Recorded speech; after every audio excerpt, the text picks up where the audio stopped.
ಅಪೊಸ್ತಲರ ಕೃತ್ಯದ ಅಭ್ಯಾಸ ನಾವು ಮಾಡ್ತಾ ಇದ್ದೇವೆ. ಇವತ್ತು ನಾವು 24ನೇ ಅಧ್ಯಾಯಕ್ಕೆ ಬಂದು ಮುಟ್ಟಿದ್ದೇವೆ. ಇನ್ನು 4 ಅಧ್ಯಾಯಗಳಿವೆ, 25, 26, 27, 28. ದೇವರ ಕೃಪೆಯಿಂದ, ದೇವರ ಮಹಾಕೃಪೆಯಿಂದ, ಅಷ್ಟೇ ಅಲ್ಲದೆ ದೇವರ ಸಹಾಯದಿಂದ ಈ ಒಂದು ಪುಸ್ತಕದ ಅಭ್ಯಾಸ ಮಾಡುವುದಕ್ಕೆ ದೇವರು ತನ್ನ ವಿಶೇಷವಾದಂತಹ ಸಹಾಯವನ್ನು ಕೊಟ್ಟಿದ್ದಾನೆ. ಅನೇಕ ವಿಷಯಗಳನ್ನ ತಿಳ್ಕೊಂಡಿದ್ದೇವೆ. ಆದಿ ಸಭೆ ಅಂದ್ರೆ ಹೇಗಿತ್ತು, ಆದಿ ಸಭೆಯಲ್ಲಿ ಕೆಲಸ ಮಾಡುವುದು ಎಷ್ಟು ಕಷ್ಟಕರವಾಗಿತ್ತು ಎಂಬ ಎಲ್ಲಾ ವಿಷಯಗಳನ್ನ ನಾವು ಚೆನ್ನಾಗಿ ತಿಳ್ಕೊಂಡು ಬಂದಿದ್ದೇವೆ. ಇವತ್ತಿನ ಅಭ್ಯಾಸ 24ನೇ ಅಧ್ಯಾಯದಲ್ಲಿ ಕಳೆದ ಸಾರಿ ಏನೇನಾಯ್ತು ಅದರ ಒಂದು ಕಂಟಿನ್ಯೂಯೇಷನ್, ಮುಂದರಿಕೆ ಆಗಿದೆ ಅಂತ ಹೇಳಿ ನಾವು ಇಲ್ಲಿ ಕಂಡುಕೊಳ್ತೇವೆ. ಪೌಲನು ಈಗ ಕೈಸರೈಯದಲ್ಲಿದ್ದಾನೆ ಮತ್ತು ಹೆರೋದನ ಅರಮನೆಯಲ್ಲಿ ಕಾವಲಿನಲ್ಲಿದ್ದಾನೆ.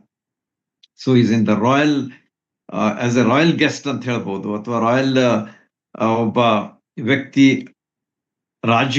ಒಂದು ರಾಜ್ಯ ವೈಭವದ ಒಂದು ಸ್ಥಿತಿಯಲ್ಲಿ ಆತನು ಅಲ್ಲಿ ಉಳ್ಕೊಂಡಿದ್ದಾನೆ ಅಂತ ಹೇಳಿ ಅವನ ಬಗ್ಗೆ ನಾವು ಓದ್ತೇವೆ. ಆದ್ರೂ ಕೂಡ ಪೌಲನು ಯಾವುದೇ ಸ್ಥಿತಿಯಲ್ಲಿದ್ರು ಕೂಡ ಅವನ ಅರಮನೆಯಲ್ಲಿರಲಿ ಸೆರೆಮನೆಯಲ್ಲಿ ಅವನಿಗೆ it didn't make any difference to him. ಅವನಿಗೆ ಯಾವ ವ್ಯತ್ಯಾಸ ಆಗ್ತಿರ್ಲಿಲ್ಲ. ಯಾಕಂದ್ರೆ ಅವನ ಗುರಿ ಒಂದೇ ಇತ್ತು, ಅದೇನಂತಂದ್ರೆ ಯೇಸು ಸ್ವಾಮಿಯ ಸ್ವಾರ್ಥಿಯ ಸೇವೆಯನ್ನ ಮಾಡ್ಬೇಕು. ಅರಮನೆಯಲ್ಲಿರ್ಲಿ ಸೆರೆಮನೆಯಲ್ಲಿರ್ಲಿ, ಅಥವಾ ಊರಲ್ಲಿರ್ಲಿ ಅಥವಾ ಹಳ್ಳಿಯಲ್ಲಿರ್ಲಿ, ಅಥವಾ ಬಯಲಿನಲ್ಲಿರ್ಲಿ ಅಥವಾ ಬೇರೆ ಸ್ಥಳದಲ್ಲಿರ್ಲಿ, ಏನೇ ಇರಿದ್ರು ಅವನ ಒಂದೇ ಒಂದು ಗುರಿ ಏನಿತ್ತಂತಂದ್ರೆ ಸ್ವಾರ್ಥೆಯನ್ನ ಸಾರುವಂಥದ್ದು. ಆದ ಕಾರಣ ಆತನು ತಿಮೋತಿಗೆ ಹೇಳ್ತಾನೆ, ಆತ್ಮೀಯ ಮಗನಾದಂತಹ ತಿಮೋತಿಯನಿಗೆ ಆತನು ಹೇಳ್ತಾನೆ, ಅನುಕೂಲವಿದ್ದಾಗಲೂ ಅನುಕೂಲವಿಲ್ಲದೆ ಇರುವಾಗಲೂ ನೀನು ಈ ಸ್ವಾರ್ಥ ಸೇವೆಯನ್ನ ಮುಂದರಿಸು ಅಂತ ಹೇಳಿ ತಿಮೋತಿಗೆ ಆತನು ಬಹಳ ಸುಂದರವಾದ ರೀತಿಯಲ್ಲಿ ಹೇಳ್ತಾನೆ. ಆತನು ಯಾವ ರೀತಿಯಾಗಿ ಹೇಳ್ತಾ ಇದ್ದ ಅದೇ ರೀತಿಯಾಗಿ ಮಾಡ್ತಾ ಇದ್ದ ಸಹ ಎಂಬುದಾಗಿ ಅವನ ಬಗ್ಗೆ ನಾವು ತಿಳಿದಿದ್ದೇವೆ. ಈ ರೀತಿಯಾಗಿ ಅನುಕೂಲ ಇರಲಿ ಅನುಕೂಲ ಇರದೇ ಇರಲಿ, ಅರಮನೆ ಇರಲಿ ಸೆರೆಮನೆಯಲ್ಲಿರಲಿ, ಯಾವಾಗಲೂ ಆತನು ಸ್ವಾರ್ಥ ಸೇವೆಯನ್ನ ಬಹಳ ಮನಪೂರ್ವಕವಾಗಿ ಮಾಡುವಂತಹ ಒಬ್ಬ ವ್ಯಕ್ತಿ ಆಗಿದ್ದ ಅಂತ ಹೇಳಿ ಅವನ ಬಗ್ಗೆ ನಾವು ಕಾಣ್ತೇವೆ. ಮತ್ತು ಅಷ್ಟು ಬಹಳ ಒಂದು ಜೀವನ ಪೌಲನದಾಗಿತ್ತು. ಯು ಕ್ಯಾನ್ ಆಲ್ವೇಸ್ ಇಮಿಟೇಟ್ ಅಂತ ಹೇಳ್ತಾರಲ್ಲ, you can keep him as a ಏನಂತಾರೆ, ಒಂದು ರೋಲ್ ಮಾಡೆಲ್ ಅಂತ ಹೇಳಿ ನಾವು ಅವನನ್ನ ಮುಂದಿಟ್ಟುಕೊಂಡು ಸೇವೆಯನ್ನ ನಾವು ಮಾಡಿದ್ರೆ ಬಹಳಷ್ಟು ಅದರಿಂದ ನಾವು ಆಶೀರ್ವಾದ ಪಡ್ಕೊಳ್ತೇವೆ. ಹೆರೋದನ ಅರಮನೆಯ ಕಾವಲಲ್ಲಿದ್ದಂಥ ಕೈಸರೆಯದಲ್ಲಿ ಪೌಲನು ಈಗ ಇಟ್ಟಿದ್ದಾರೆ ಅವನನ್ನ. ಲಾಸ್ಟ್ ಟೈಮ್ ನಾವು ಕಡೆ ಸರ್ ನಾವು ನೋಡಿದ್ವಿ ಏನಂತ ಹೇಳಿ, ಫೆಲಿಕ್ಸ್ ಅನ್ ಹೇಳ್ತಾನೆ ಏನಂತ ಹೇಳಿ, ನೀವು ನೆಕ್ಸ್ಟ್ ನಾವು ಯಾರು ಕಂಪ್ಲೇಂಟ್ ಯಾರು ಮಾಡಿದಾರಲ್ಲ ಅವ್ರು ಬರೋ ತನಕ ನಾನು ಈ ಒಂದು ಕೇಸ್ ಹಾಗೆ ಇಡ್ತೇನೆ, ಪೆಂಡಿಂಗ್ ಇಡ್ತೇನೆ. ಅವ್ರು ಬರ್ಲಿ, ಬಂದ್ಮೇಲೆ ನಾನು ಅದನ್ನು ಓಪನ್ ಮಾಡ್ತೇನೆ, ಆಮೇಲೆ ನಿಮ್ದು ಕೇಳ್ತೇನೆ, ಅವ್ರದ್ದು ಕೇಳ್ತೇನೆ, ಆಮೇಲೆ ನಿರ್ಣಯ ಕೊಡ್ತೇನೆ ಎಂಬುದಾಗಿ ಹೇಳಿ ಅದನ್ನ ಅಡ್ಜರ್ನ್ ಮಾಡಿದ್ದ, ಅಂದ್ರೆ ಮುಂದ್ ಹಾಕಿದ್ದ ಅಂತ ಹೇಳಿ ನಮಗ ಕಳೆದ ಸಾರಿ ನೋಡಿದ್ದೀವಿ 23ನೇ ಅಧ್ಯಾಯದಲ್ಲಿ. ಈಗ ಏನಾಗ್ತದ ಅಂತ ಹೇಳಿ ನೋಡುವಾಗ ಮೊದಲೇ ವಚನದಲ್ಲಿ 5 ದಿವಸಗಳಾದ್ಮೇಲೆ, ಈಗ ನೋಡ್ರಿ ನೀವು, ಯಹೂದ್ಯರ ಕಣ್ ತಪ್ಪಿಸಿ ಕೈಸರಕ್ಕೆ ಮುಟ್ಟಿಸ್ಬೇಕಾದ್ರೆ ಸಹಸ್ರಾಧಿಪತಿ ಮಾಡಿದಂತ ಕಸರತ್ತು ನಿಮಗೆಲ್ಲರಿಗೂ ಗೊತ್ತದೆ. ನಾನು ಅದನ್ನ ರಿಪೀಟ್ ಮಾಡೋದಿಲ್ಲ, ಸಮಯ ಆಗ್ತದೆ ಅಂತ ಹೇಳಿ. ಯಾವ ರೀತಿಯಾಗಿ 470 ಪೀಪಲ್ ಅವರ ಮಧ್ಯದಲ್ಲಿ ಇಡೀ ಅವರು ಪ್ರಯಾಣ ಮಾಡಿದ್ರು, ಯೆರೂಸಲೇಮ್ ಬಿಟ್ರು, ಕೈಸರಕ್ಕೆ ಅಂತಿಪತ್ರಕ್ಕೆ ಬಂದ್ರು, ಅಂತಿಪತ್ರದಿಂದ ಕೈಸರಕ್ಕೆ ಬಂದು ಮುಟ್ಟಿದ್ರು. ಆಮೇಲೆ ಅಲ್ಲಿ ಅವನಿಗೆ ಫೆಲಿಕ್ಸನಿಗೆ ಅವನ್ನ ಒಪ್ಪಿಸಿ ಅಲ್ಲಿ ಅವ್ರು ತಿರುಗಿ ಹೋದ್ವಿ, ನಾವೆಲ್ಲ ತಿಳಿದಿದ್ದೇವೆ. ಈ ರೀತಿಯಾಗಿ ಬಹಳ ಒಂದು ಕಠಿಣ ಕೆಲಸ ಆಗಿತ್ತದು. ಯಾಕಂದ್ರೆ ಯಹೂದ್ಯರು ಪೌಲನನ್ನ ಮುಗಿಸ್ಬಿಡ್ಬೇಕು ಅಂತ ಹೇಳಿ ಅವನ ಬಗ್ಗೆ ಅವರು ವಿಚಾರ ಮಾಡಿ, ಊಟನೇ ಮಾಡೋದಿಲ್ಲ ನಾವು ಅವನನ್ನು ಮುಗಿಸೋ ತನಕ ಅಂತ ಹೇಳಿ ಸುಮಾರು 40 ಜನ ಯವನಸ್ಥರು, ಅಂದ್ರೆ ವಯಸ್ಸು ಇದ್ದವರು, ಅವ್ರೇನ್ ಮಾಡಿದ್ರು ಅಂತಂದ್ರೆ ನಿರ್ಧಾರ ಮಾಡಿ ಈ ಒಂದು ಕೆಲಸಕ್ಕೆ ಕೈ ಹಾಕಿದ್ರು. ಇದನ್ನ ಹೇಗೋ ದೇವರು ಪೌಲನ ಅಕ್ಕನ ಮಗನ ಮೂಲಕವಾಗಿ ಪೌಲನಿಗೆ ತಿಳಿಸಿದ. ಪೌಲ ಅವನನ್ನ ಕಳಿಸಿಕೊಟ್ಟ ಸಹಸ್ರಾಧಿಪತಿಗೆ. ಸಹಸ್ರಾಧಿಪತಿ ಅದನ್ನ ಕಂಡುಕೊಂಡ. ಆಮೇಲೆ ಅದನ್ನ ಸೀರಿಯಸ್ ತೆಗೆದುಕೊಂಡು ಪೌಲನನ್ನ ಕೈಸರಯ್ಯ ಸ್ಥಳಕ್ಕೆ ಕಳಿಸ್ಕೊಟ್ಟ. ಆಗ ಅಲ್ಲಿ ಫೆಲಿಕ್ಸ್ ಅವನನ್ನ ಈ ಒಂದು ಅರಮನೆಯ ಒಂದು ಕಾವಲಲ್ಲಿ ಇಡಿಸ್ತಾನೆ. ನೋಡ್ರಿ ಎಷ್ಟು ವಿಶೇಷವಾದಂತಹ ರೀತಿಯಲ್ಲಿ ದೇವರು ತನ್ನ ಸೇವಕನ ಪ್ರಾಣವನ್ನ ಕಾಯ್ತಾ ಇದ್ದಾನೆ ಎಂಬುದು ಇಲ್ಲಿ ನಮಗ ಕಂಡು ಬರ್ತದೆ. ಮನುಷ್ಯ ಎಷ್ಟೇ ಪ್ರಯತ್ನ ಮಾಡಿ ಮುಗಿಸ್ಬೇಕು ನಾವು ಅಂತ ಹೇಳಿ ಅವ್ರು ಪಣ ತೊಟ್ಟಿದ್ರು, ಶಪಥ ಮಾಡ್ಕೊಂಡಿದ್ರು, ಆದ್ರೆ ಏನೂ ಆಗ್ಲಿಲ್ಲ. ದೇವರು ಅದನ್ನ ಅವರ ಪ್ಲಾನ್ ಅನ್ನ ಮುರಿದ್ ಬಿಟ್ಟ ಅಂತ ಹೇಳಿ ನಮ್ಗೆ ಗೊತ್ತಾಗ್ತದೆ.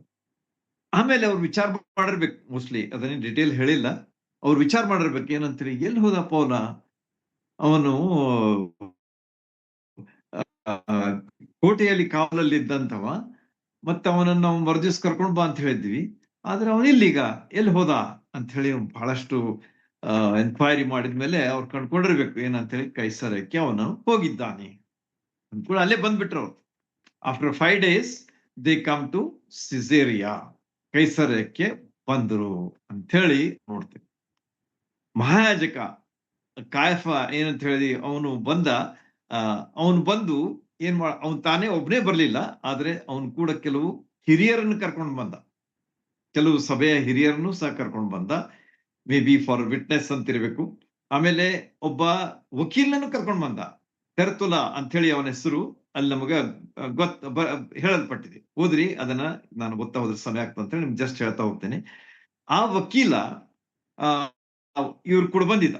ಸೊ ಮಹಾಯಾಜಕ, ಅದಾದ್ಮೇಲೆ ಹಿರಿಯರು, ಅವರು ಕೂಡ ವಕೀಲ್. ಈಗ ಅವ್ರೇನ್ ವಿಚಾರ ಮಾಡಿದ್ರು ಅಂತಂದ್ರೆ, ನಾವು ಹೋಗಿ ವಾದ ಹಾಕುದ್ ಬೇಡ, ವಕೀಲ್ನೇ ಹಚ್ಬಿಡೋಣ, let him plead for us ಅಂತ ಹೇಳಿ ಈ ಒಂದು ನಿರ್ಧಾರ ತೆಗೆದುಕೊಂಡು ಅವರು ಅವನನ್ನ ಕರ್ಕೊಂಡು ಬಂದ್ರು ಅಂತ ಹೇಳಿ ಅಲ್ಲಿ ನಾವು ಕಾಣ್ತೀವಿ. ಈಗಿರುವಾಗ 2ನೇ ವಚನದಲ್ಲಿ ನಾವು ಫೆಲಿಕ್ಸ್ ಹಿನ್ನೆಲೆ ನೋಡುವಾಗ he was a slave. ಎಂದರೆ ಈ ಸ್ಥಿತಿಗೆ ಬರೋದಕ್ಕಿಂತ ಮುಂಚೆ ಆರಂಭದಲ್ಲಿ ಒಬ್ಬ ಗುಲಾಮನಾಗಿದ್ದ. ಸ್ವಲ್ಪ ಲಕ್ಷ ಕೊಟ್ಟು ಕೇಳ್ರಿ ಇದನ್ನ. ಈ ಫೆಲಿಕ್ಸ್, ಆದ ಕಾರಣ ನಾನು ನಿಮ್ಗೆ ಹೇಳ್ತಾ ಇದ್ದೆ, ಈ ಫೆಲಿಕ್ಸ್ ಎನ್ನುವಂಥವ ಏನಾಗಿದ್ದ ಅಂತಂದ್ರೆ ಒಬ್ಬ ಸ್ಲೇವ್. ಆದ್ರೆ ಬಹಳ ಪ್ರಯತ್ನ ಮಾಡಿ ಹೋರಾಡಿ ಮೇಲೆ ಬಂದವ.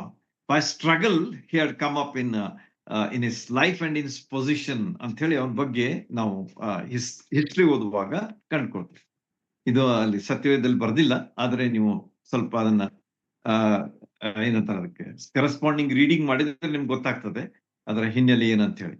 ಈ ರೀತಿಯಾಗಿ ಒಬ್ಬ ಗುಲಾಮ ಬಹಳ ಹೋರಾಡಿದ, ಮೇಲೆ ಬಂದ, ರಾಜನ ಅಧಿಕಾರವನ್ನು ಒಬ್ಬ ಗುಲಾಮನಂತೆ ಅವನು ಚಲಾಯಿಸ್ತಾ ಇದ್ದ. ಯಾಕಂದ್ರೆ ಅವನ ನೇಚರ್ ಹಾಗಿತ್ತು.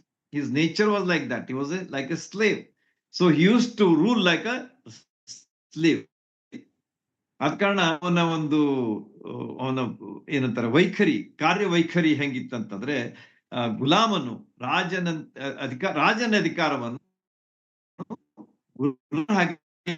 ಜಸ್ಟ್ ರಿಮೆಂಬರ್ ದಿಸ್, ರಾಜನ ಅಧಿಕಾರವನ್ನು ಗುಲಾಮನ ಹಾಗೆ ಚಲಾಯಿಸ್ತಾ ಇದ್ದ. ಅಂದ್ರೆ ಅದನ್ನ ಆತನು ಅನ್ವಯಿಸ್ತಾ ಇದ್ದ ಎಂಬುದಾಗಿ ಅವನ ಬಗ್ಗೆ ಸ್ವಲ್ಪ ನೆನ್ಪಿಟ್ಕೊಂಡ್ರೆ, ಅವನೇನಾಗಿದ್ದ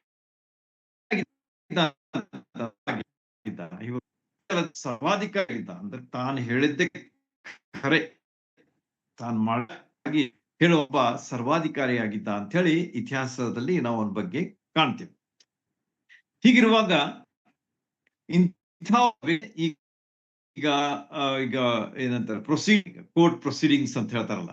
ಈಗ ನೀವು ನ್ಯಾಯಾಲಯಕ್ಕೆ ಹೋದ ಕೂಡಲೇ ಅಲ್ಲಿ ಪ್ರೊಸೀಡಿಂಗ್ಸ್ ಇರ್ತವೆ. ಅಂದ್ರೆ ಅಲ್ಲಿ ಯಾವ ರೀತಿಯಾಗಿ ಅಲ್ಲಿ ಕಾರ್ಯ ನಡೀತದೆ ಅಂತ ಹೇಳಿ ನಿಮ್ಗೆ ಗೊತ್ತಿರಬೇಕು. ಗೊತ್ತಿಲ್ಲ ಅಂತಂದ್ರೆ ನೀವು ಲಕ್ಷ ಕೊಟ್ಟು ಕೇಳ್ರಿ, ಆಗ ನಿಮ್ಗ ನಾನು ಆದಷ್ಟು ಅದನ್ನ ಹೇಳಲಿಕ್ಕೆ ಪ್ರಯತ್ನ ಮಾಡ್ತಾ. ಅಧಿಪತಿ ಕುಳಿತಿದ್ದಾನೆ, ಆಮೇಲೆ ಈ ಕಡೆ ಪೌಲ ನಿಂತಿದ್ದಾನೆ, ಆರೋಪಿ ಅವನು. ಯಾಕಂದ್ರೆ ಅವನ ಮೇಲೆ ಆರೋಪ ಬಂದದ, ಅದ ಕಾರಣ ಒಂದು ಆರೋಪಿ ಅಂತ ಹೇಳಿ ಅವ್ನು ನಿಲ್ಸ್ಯಾರ. ಆಮೇಲೆ ಇನ್ನೊಂದ್ ಸೈಡ್ ಯಾರಿರ್ತಾರೆ ಅಂತಂದ್ರೆ, ಯಾರು ಫಿರ್ಯಾದಿ ಕೊಟ್ಟಿರ್ತಾರೋ ಅವ್ರು ಇರ್ತಾರೆ, the other side of it. ಅವ್ರು ಯಾರು ಅಂತಂದ್ರೆ ಮಹಾಯಾಜಕ, ಆಮೇಲೆ ಹಿರಿಯರು, ಆಮೇಲೆ ಅವನ್ ಮತ್ತೊಬ್ಬ ಯಾರೋ ವಕೀಲ್. ಸೊ ಈ ಮೂರು ಗುಂಪಿನ ಜನ ಒಂದ್ ಕಡೆ ಇದ್ದಾರೆ, ಪೌಲ ಕಡೆ ಇದ್ದಾನೆ. ಆಮೇಲೆ ಅವರ ನಡುವೆ ಫೆಲಿಕ್ಸ್ ಇದ್ದಾನೆ, ಅವನ್ ನ್ಯಾಯಾಧಿಪತಿ. ಈ ರೀತಿಯಾಗಿ ಇಂಥ ಒಂದು ಇದು ಹಿನ್ನೆಲೆ ಅಂದ್ರೆ ಒಂದು ದೃಶ್ಯ ನಿಮ್ ಕಣ್ಣು ಮುಂದಿರಲಿ. ಆಗ ಈಗ ನ್ಯಾಯಾಧಿಪತಿ ಕೇಳ್ತಾನೆ, ಫೆಲಿಕ್ಸ್ ಕೇಳ್ದ, ಓಕೆ ಹಂಗಾರೆ ಸ್ಟಾರ್ಟ್ ಮಾಡ್ರಪ್ಪ ನಿಮ್ಮ ಪ್ರೊಸೀಡಿಂಗ್ಸ್ ಅಂತಂದ್ರೆ ನಿಮ್ಮ ಒಂದು ಈ ಒಂದು ಕೆಲಸ, ನ್ಯಾಯದ ಒಂದು ಕೆಲಸವನ್ನ ನೀವು ಶುರು ಮಾಡ್ರಿ, ನ್ಯಾಯಾಲಯದ ಕೆಲಸವನ್ನು ಶುರು ಮಾಡ್ರಿ ಅಂತ ಹೇಳಿದಾಗ ಆ ವಕೀಲ ತೆರ್ತುಲ ಅಂತ ಹೇಳಿರ್ತಾನಲ್ಲ, ಅವನು ಏನ್ ಮಾಡ್ದ ಅಂತಂದ್ರೆ ಈಗ ತನ್ನ ಒಂದು ಮಾತುಗಳನ್ನ ಶುರು ಮಾಡ್ದ. ಅವನು ಮೊದ್ಲಿಗೆ ಏನ್ ಮಾಡ್ದ ಅಂತಂದ್ರೆ ಈ ಫೆಲಿಕ್ಸ್ ನನ್ನ ಬಹಳಷ್ಟು ಹೊಗಳಿಕ್ ಶುರು ಮಾಡ್ದ. Because he wanted to earn favour. ಈಗ ನಾವ್ ಯಾವಾಗ ಜನ ಬಹಳಷ್ಟು ಹೊಗಳ್ತಾರೆ, ಅವಾಗ ನೀವು ತಿಳ್ಕೊಂಡಿರ್ಬೇಕು ಏನಾದ್ರೂ ಹಿಂದೆ ಅದರಲ್ಲಿ ಇದೆ ಅಂತ ಹೇಳಿ. ಇದು ಸಾಮಾನ್ಯವಾದಂತಹ ಒಂದು ಮಾತು. ಬಹಳಷ್ಟು ನಿಮ್ಮನ್ನ ಅವ್ರ ಮುಖಸ್ತುತಿ ಮಾಡ್ಲಿಕ್ಕಂತಂದ್ರೆ ನೀವು ತಿಳ್ಕೊಬೇಕು ಏನಾದ್ರೂ ಅದ್ರ ಹಿಂದೆ ಇದೆ ಅಂತ ಹೇಳಿ. ಇಲ್ಲಿ ಇಂಥ ಒಂದು ಟ್ಯಾಕ್ಟಿಕ್ಸ್ ಅನ್ನ ಯೂಸ್ ಮಾಡ್ತಾ ಇದ್ದ, ಅಂದ್ರೆ ಇಂಥ ಒಂದು ವಿಚಾರವನ್ನ ಇಲ್ಲಿ ಮಾಡ್ತಾ ಇದ್ದಾನೆ ಈ ವಕೀಲ. ಇವನೇನ್ ಮಾಡ್ತಾ ಇದ್ದಾನೆ ಅಂತಂದ್ರೆ ಅವನ ಬಗ್ಗೆ ಒಳ್ಳೆ ಮಾತುಗಳನ್ನ ಹೇಳ್ತಾ ಇದ್ದಾನೆ. ನೋಡ್ರಿ, ನೀವು ಬಹಳ ಕಾಯ್ದೆಶೀರ ನಡೀತೀರಿ, ಆಮೇಲೆ ನೀವು ರಾಜ್ಯದಲ್ಲಿ ಅಂದ್ರೆ ನಿಮ್ಮ ಅಧಿಪತ್ಯದಲ್ಲಿ ಬಹಳಷ್ಟು ಶಾಂತಿ ಸಮಾಧಾನಗಳಿವೆ. ಮತ್ತೆ ಅದೇ ಅಲ್ಲದೆ ಲಾ ಅಂಡ್ ಆರ್ಡರ್ ಅಂತಂದ್ರೆ ಕಾಯ್ದೆಗಳು ಮತ್ತು ವ್ಯವಸ್ಥೆ ಇವೆಲ್ಲ ಬಹಳ ಒಳ್ಳೆ ರೀತಿಯಿಂದ ನಡೀತಾ ಇವೆ, ನೀವೆಲ್ಲ ಕಾಯ್ದುಕೊಂಡಿದ್ದೀರಿ ಅಂತ ಹೇಳಿ ಬಹಳಷ್ಟು ಹೊಗಳಿಕೆಯ ಮಾತುಗಳನ್ನ ಆರಂಭದಲ್ಲಿ ಆ ವಕೀಲ ಫೆಲಿಕ್ಸನಿಗೆ ಹೇಳ್ದ. ಅಂದ್ಕೊಳ್ಳಿ, ಸ್ವಲ್ಪ ಫೆಲಿಕ್ಸ್ನಿಗೂ ಇಂಟ್ರೆಸ್ಟ್ ಬಂದಿರ್ಬೇಕು ಈಗ. Yes, this man knows something about me and my administration ಅಥವಾ ಮೈ ರೂಲ್ ಅಂತ ಹೇಳಿ ಅವನು ಈಗ ಸ್ವಲ್ಪ ಲಕ್ಷ್ಯ ಕೊಟ್ಟು ಕೇಳಲಿಕ್ಕೆ ಶುರು ಮಾಡ್ದ. ಹಾಗೇನಾಯ್ತಂತಂದ್ರೆ ನಿನ್ನ ದಕ್ಷ ಆಡಳಿತದಿಂದ ಒಳ್ಳೆ ಸುಧಾರಣೆಗಳು ಸಹ ಆಗಿವೆ. So lot of good things have come in your administration ಎಂಬುದಾಗಿ ಹೇಳ್ತಾನೆ. ನಾವು ಎಷ್ಟೋ ಸಲ ನೋಡ್ತೇವೆ, ಅದು ನಿಜವಾದಂತ ಮಾತು. ಅಂದ್ರೆ ಒಳ್ಳೆ ಆಡಳಿತ ಇರ್ತದೆ, ಅಲ್ಲಿ ಕೆಲಸಗಳು ಒಳ್ಳೆ ರೀತಿಯಿಂದ ಆಗ್ತವೆ, ಅದರಲ್ಲಿ ಏನು ಸಂಶಯ ಇಲ್ಲ. When a person has a good administration or administrative capacity, ಒಂದು ಸಾಮರ್ಥ್ಯ, ಆಳುವಂತ ಒಂದು ಸಾಮರ್ಥ್ಯ ಇರುವಾಗ ಮಾಡ್ತಾನ, ಜನರ ಕಡೆಯಿಂದ ಒಳ್ಳೆ ರೀತಿಯಾಗಿ ಕೆಲಸ ಮಾಡಿಸ್ಕೊಳ್ತಾನೆ. ಮ್ಯಾನೇಜ್ಮೆಂಟ್ ಆತನ ಸರಿಯಾಗಿ ಮಾಡ್ತಾನೆ. Art of getting done successfully by others, that is what management is. ಆದ ಕಾರಣ ಅವನೇನ್ ಮಾಡ್ತಾನ ಅಂತಂದ್ರೆ ಒಳ್ಳೆ ರೀತಿಯಿಂದ ಕೆಲಸಗಳನ್ನ ಮಾಡಿಸಿಕೊಂಡು ಒಂದು ಯಶಸ್ಸನ್ನ ತನ್ನ ಪ್ರಯತ್ನದಲ್ಲಿ ಅಥವಾ ಕೆಲಸದಲ್ಲಿ ಕಾಣ್ತಾನೆ. ಈ ರೀತಿಯಾಗಿ ಫೆಲಿಕ್ಸನು ಒಂದು ಒಳ್ಳೆಯ ಆಡಳಿತ, ದಕ್ಷ ಆಡಳಿತ ಕೊಡ್ತಾ ಇದ್ದ, ಒಳ್ಳೆ ಸುಧಾರಣೆಗಳು ಮಾಡಿದ್ದ. ಮತ್ತು ಆತನಿಗೆ ಉಪಕಾರ ಹೇಳ್ತೇನೆ, ಆಮೇಲೆ ನಿನಗೆ ಥ್ಯಾಂಕ್ಸ್ ಹೇಳ್ತೇನೆ, ಕೃತಜ್ಞತೆಗಳನ್ನ ಸಲ್ಲಿಸ್ತೇನೆ ಅಂತ ಹೇಳಿ ಆ ವಕೀಲ ಅವರಿಗೆ ಹೇಳಿ, next he comes to the point. ಆ ಪಾಯಿಂಟ್ ಏನಂತಂದ್ರೆ ಪೌಲನ ಮೇಲೆ ಫಿರ್ಯಾದಿ, ಅಲ್ಲಿ ಏನೋ ಅವನ ಆಪಾದನೆಗಳಿವೆ ಅವುಗಳನ್ನ ಹೇಳುವಂತಹ ಒಂದು ಇದಕ್ಕೆ ಬಂದ ಮಟ್ಟಕ್ಕೆ ಬರ್ತಾನೆ. ಸೊ ಗೊತ್ತಾಯ್ತಲ್ಲ, ಈಗ ಮೊದಲನೇದಾಗಿ ಆತನು ಆ ಫೆಲಿಕ್ಸನ ಬಗ್ಗೆ ಒಳ್ಳೆ ವಿಷಯಗಳನ್ನ ಹೇಳ್ದ, ಹೊಗಳಿದ, ಆಮೇಲೆ ಅವನಿಗೆ ಉಪಕಾರ ಸ್ತುತಿಯನ್ನು ಸಹ ಹೇಳ್ದ, ಥ್ಯಾಂಕ್ಸ್ ಅಂತ ಹೇಳ್ದ, ಕೃತಜ್ಞತೆ ಅಂತ ಹೇಳ್ದ. ಈಗ ಅಲ್ಲಿ ಇದ್ದಂತಹ ಪೌಲ, ನೋಡ್ರಿ ಇಲ್ಲಿ ನಿಮ್ ಮುಂದೆ ಇದ್ದಾನೆ, ಯಾರಿವನು? ಪೌಲನ್ ಅಂತ ಇರುವಂತಹ ವ್ಯಕ್ತಿ ಇವನು. ಇವನ ವಿಷಯವಾಗಿ ನಾನು 4 ಆರೋಪಗಳನ್ನು ಮಾಡ್ತೇನೆ ಅಂತಂದ. 4 ಆರೋಪಗಳನ್ನ ಇವನ್ ಸಲುವಾಗಿ ನಾನು ಮಾಡ್ತೇನೆ ಅಂತ ಹೇಳಿ ಒಂದೊಂದಾಗಿ ಹೇಳಲಿಕ್ಕೆ ಶುರು ಮಾಡ್ದ. ನೀವು ನೋಡ್ರಿ ಅಲ್ಲಿ 3ನೇ ವಚನದಲ್ಲಿ, 4ನೇ ವಚನದಲ್ಲಿ, ಹೀಗೆ ನೀವು ಮುಂದೆ ಹೋಗ್ತಾ ನಾನು ಹೇಳ್ತಾ ಇರ್ತೇನೆ, ನೀವು ನೋಡ್ತಾ ಹೋಗ್ರಿ ಅಥವಾ ಕೇಳ್ತಾ ಹೋಗ್ರಿ, ಆಮೇಲೆ ಹೋದ್ರಿ, ಆಗ ನಿಮಗೆ ಸ್ಪಷ್ಟೀಕರಣ ಸಿಗ್ತದೆ. ಮೊದಲೇದಾಗಿ ಹೇಳ್ತಾನೆ, ಕಂಪ್ಲೇಂಟ್ ನಂಬರ್ 1 ಅಥವಾ ಆರೋಪ ಮೊದಲೇ ಇದ್ದು ಯಾವ್ದಂತಂದ್ರೆ, ಇವನ್ ಏನಾಗಿದ್ದಾನಂತಂದ್ರೆ ಒಬ್ಬ ಪೀಡೆ ಆಗಿದ್ದಾನೆ. Is like A plague.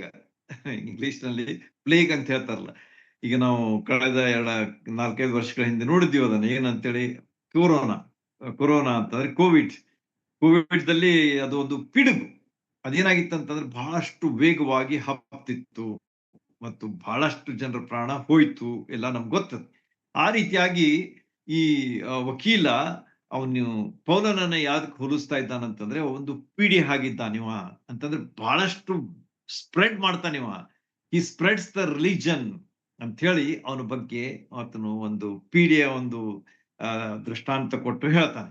ಇವನೇನ್ ಮಾಡ್ತಾನಂತಂದ್ರೆ ಇವ್ ತೊಂದರೆಯನ್ನ ಮತ್ತು ದಂಗೆಯನ್ನ ಮತ್ತು ಯಹೂದ್ಯರಲ್ಲಿ ಹಬ್ಬಿಸುವನಾಗಿದ್ದಾನೆ. ನೋಡ್ರಿ, ಕಂಪ್ಲೇಂಟ್ ನಂಬರ್ 1 ಅದೇನಂತಂದ್ರೆ ಇವನು ಒಬ್ಬ ಪೀಡೆ ಅಂತಿದ್ದಾನೆ, ಅಂದ್ರೆ ಇವನೇನ್ ಮಾಡ್ತಾನಂತಂದ್ರೆ ಬಹಳ ವೇಗವಾದ ರೀತಿಯಲ್ಲಿ ವಿಷಯಗಳನ್ನ ಹಬ್ಬಿಸ್ತಾನೆ, ದಂಗೆ ಹಬ್ಬಿಸ್ತಾನೆ, ಜನರಲ್ಲಿ ಬಹಳಷ್ಟು ಅಸಮಾಧಾನ ಶಾಂತಿಯನ್ನು ಹಬ್ಬಿಸ್ತಾನೆ ಅಂತ ಹೇಳಿ ಮೊದಲನೇದಾಗಿ ಹೇಳ್ದ. ಓಕೆ, ಎರಡನೇದಾಗಿ ನೋಡೋಣ. ಸಮಯದ ಅಭಾವದಿಂದ ಸ್ವಲ್ಪ ಫಾಸ್ಟ್ ಆಗಿ ಹೇಳ್ತೇನೆ, ಯಾಕಂದ್ರೆ ಈ ಒಂದು ಅಧ್ಯಾಯ ಕವರ್ ಮಾಡೋಣ. ಆಮೇಲೆ ಏನಾಗ್ತದೆ, ಎರಡನೇದಾಗಿ ಹೇಳ್ತಾನೆ, ಹೊಸ ಒಡಂಬಡಿಕೆಯ ಆರಂಭದಲ್ಲಿ ಯಹೂದ್ಯರು ಏನಾಗಿದ್ರು ಅಂತಂದ್ರೆ ಕ್ರೈಸ್ತರ ಮೇಲೆ ಆರೋಪ ಹೊರಿಸ್ತಾ ಇದ್ರು. ಎಲ್ಲಾ ಜಗತ್ತಿನಲ್ಲಿ ಒಂದೇ ಅಂತ ಹೇಳಿ ಹೇಳುವಂತ ಒಂದು ವಿಷಯ ಇತ್ತು, ನಿಮ್ಮೆಲ್ಲರಿಗೂ ಗೊತ್ತದೆ. ಹೊಸ ಒಡಂಬಡಿಕೆ ಆರಂಭದಲ್ಲಿ ಯಹೂದ್ಯರು ಏನ್ ಮಾಡ್ತಿದ್ರು ಅಂತಂದ್ರೆ ಕ್ರೈಸ್ತರ ಮೇಲೆ ಆರೋಪ ಹೊರಿಸ್ತಾ ಇದ್ರು. ಯಾಕಂದ್ರೆ ದ ಓಲ್ಡ್ ರಿಲಿಜನ್, ಧರ್ಮಶಾಸ್ತ್ರ ಅನುಸರಿಸಿ ನಡೆಯುವಂತ ಆ ಒಂದು ಧಾರ್ಮಿಕ ಏನಂತಾರೆ ಸಂಪ್ರದಾಯಗಳು ಇನ್ನೂ ನಡೆದಿತ್ತು. That had not gone full ನಡೆದಿತ್ತು. ಯೇಸು ಅಂದ ಮೇಲೆ ಅವುಗಳ ಬಗ್ಗೆ ಏನ್ ಹೇಳ್ತಾರೆ, ನಾನು ಧರ್ಮಶಾಸ್ತ್ರವನ್ನು ನೆರವೇರಿಸುವುದಕ್ಕಾಗಿ ಬಂದಿದ್ದೇನೆ ಮತ್ತು ನೆರವೇರಿಸಿ ತೀರ್ಸಿದ್ರ ಅದನ್ನ ಅವ್ರು. ಆದ ಕಾರಣ ನಾವು ನೆರವೇರಿಸುವುದರ ಅವಶ್ಯಕತೆ ಇಲ್ಲ. ಈಗ ಯೇಸು ಸ್ವಾಮಿಯ ಮೇಲೆ ನಂಬಿಕೆ ಇಟ್ಟು ಯೇಸು ಸ್ವಾಮಿಯ ಮಾತುಗಳನ್ನ ನಾವು ಅನುಸರಿಸಿ ನಡೀಬೇಕು. ಇದು ಹೊಸ ಒಡಂಬಡಿಕೆಯ ಒಂದು ವಿಷಯವಾಗಿತ್ತು. ಆದ ಕಾರಣ ಯಹೂದ್ಯರು ಏನ್ ಹೇಳ್ತಾ ಇದ್ರು ಅಂತಂದ್ರೆ ಕ್ರೈಸ್ತರ ಮೇಲೆ, ಅಂದ್ರೆ ಯಾರು ಕ್ರಿಸ್ತನನ್ನ ಹಿಂಬಾಲಿಸ್ತಿದ್ರು ಅವ್ರ ಮೇಲೆ ಆರೋಪ ಕೊಡ್ತಾ ಇದ್ರು. ಇವ್ರು ತಾವು ಮಾಡೋದಷ್ಟೇ ಅಲ್ಲ, ಇಡೀ ಜಗತ್ತಿನಲ್ಲೇ ಇವ್ರು ಹೋಗಿ ಅದನ್ನ ಮಾಡ್ತಾ ಇದ್ದಾರೆ ಎಂಬುದಾಗಿ ಅವ್ರ ಮೇಲೆ ಒಂದು ಆರೋಪವನ್ನ ಕೊಟ್ರು. ವಚನ 4 ಇದನ್ನ ನೋಡ್ತೀವಿ, ನೆನ್ಪಿಟ್ಕೋರಿ. ಎರಡನೇ ಆರೋಪ. ಮೂರನೇ ಆರೋಪದಲ್ಲಿ ಏನ್ ಹೇಳ್ತಾನಂತಂದ್ರೆ ಈ ಒಂದು ಒಂದು ಏನಂತ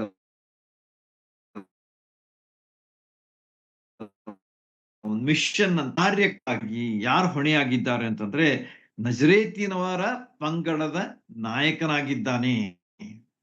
ನಜರೇತಿನವರ ಪಂಗಡದ ನಾಯಕನಾಗಿದ್ದಾನೆ ಯಾರು? ಪೌಲನು. ಇವನು ಯಾರಂತಂದ್ರೆ ಈ ಜನರ ನಾಯಕನಾಗಿದ್ದಾನೆ ಎಂಬುದಾಗಿ ಅದು ಆರೋಪವನ್ನ ಮಾಡ್ತಾನೆ.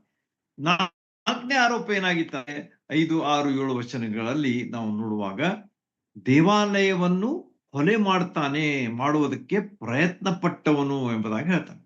ದೇವಾಲಯವನ್ನು ಕೊಲೆ ಮಾಡುವುದಕ್ಕಾಗಿ, ಅಶುದ್ಧ ಮಾಡುವುದಕ್ಕಾಗಿ ಪಟ್ಟವನು ಅಂತಂದ್ರೆ ಅನ್ಯ ಜನರನ್ನ ಕರೆದುಕೊಂಡು ಬಂದು ಆ ಪರಿಶುದ್ಧವಾದ ಸ್ಥಳದಲ್ಲಿ ಅವರನ್ನ ಕರೆದುಕೊಂಡು ಬಂದು ಅಲ್ಲಿ ದೇವಾಲಯವನ್ನ ಅಶುದ್ಧ ಮಾಡುವಂತಹ ಪ್ರಯತ್ನವನ್ನ ಮಾಡಿದವನು ಪೌಲನು ಎಂಬುದಾಗಿ 4 ಆರೋಪಗಳನ್ನ ಅಲ್ಲಿ ಫೆಲಿಕ್ಸ್ ಮುಂದೆ ವಕೀಲನು ಹೇಳ್ತಾ ಇರುವುದನ್ನ ನಾವೀಗ ಕೇಳ್ತಾ ಇದ್ದೆ.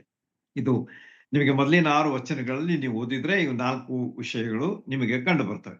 ಈಗ ನಾವು ಮುಂದೆ ನೋಡೋಣ, ಇದನ್ನ ರಿಪೀಟ್ ಮಾಡೋದಿಲ್ಲ, ಯಾಕಂದ್ರೆ ಮುಂದೆ ಇದಕ್ಕೆ ಹೆಂಗ್ ಉತ್ತರ ಕೊಡ್ತಾನೆ ಅಂತ ಹೇಳಿ ನಾವು ಮುಂದಿನ ಭಾಗದಲ್ಲಿ ನೋಡುವಾಗ ಇವು ತಾವೇ ಬರ್ತವೆ. ಆದ ಕಾರಣ ಈ 4 ವಿಷಯಗಳನ್ನ ನೆನ್ಪಿಟ್ಕೊಂಡ್ರಿ. ಆಮೇಲೆ ಏನಾಯ್ತಂತಂದ್ರೆ ಯಹೂದ್ಯರು ಇವನನ್ನು ಮೊದಲು ಹಿಡಿದದ್ರಿಂದ ಪೌಲ ಏನಾಗಿದ್ದ ಅಂತಂದ್ರೆ ಉಳಿದುಕೊಂಡ. ಯಾವಾಗ ಇವನು ಒಂದ್ ವೇಳೆ ಇವನನ್ನ ಯಹೂದ್ಯರು ಇವನನ್ನ ಮೊದಲು ಹಿಡಿದಿದ್ರಿಂದ ಪೌಲ ಉಳಿದುಕೊಂಡ. ಇಲ್ದಿದ್ರೆ ಅವನನ್ನು ಹಿಡ್ಕೊಂಡು ಹೋಗಿ ಅವ್ರು ಮುಗಿಸ್ಬಿಡ್ತಿದ್ರು. ಅಂದ್ರೆ ಯಹೂದ್ಯರು ಅಂತಂದ್ರೆ 2 ಗುಂಪು ಅಂತ ಹೇಳಿದಲ್ಲ ನಿಮಗೆ. ಕೆಲವರು ಯೇಸು ಸ್ವಾಮಿಯನ್ನ ನಂಬಿದವರು ಅದರಲ್ಲಿದ್ರು, ಕೆಲವರು ಧರ್ಮಶಾಸ್ತ್ರವನ್ನು ನಂಬಿ ಅದನ್ನ ಪಾಲಿಸುವಂತ ಸಾಂಪ್ರದಾಯಿಕವಾದಂತ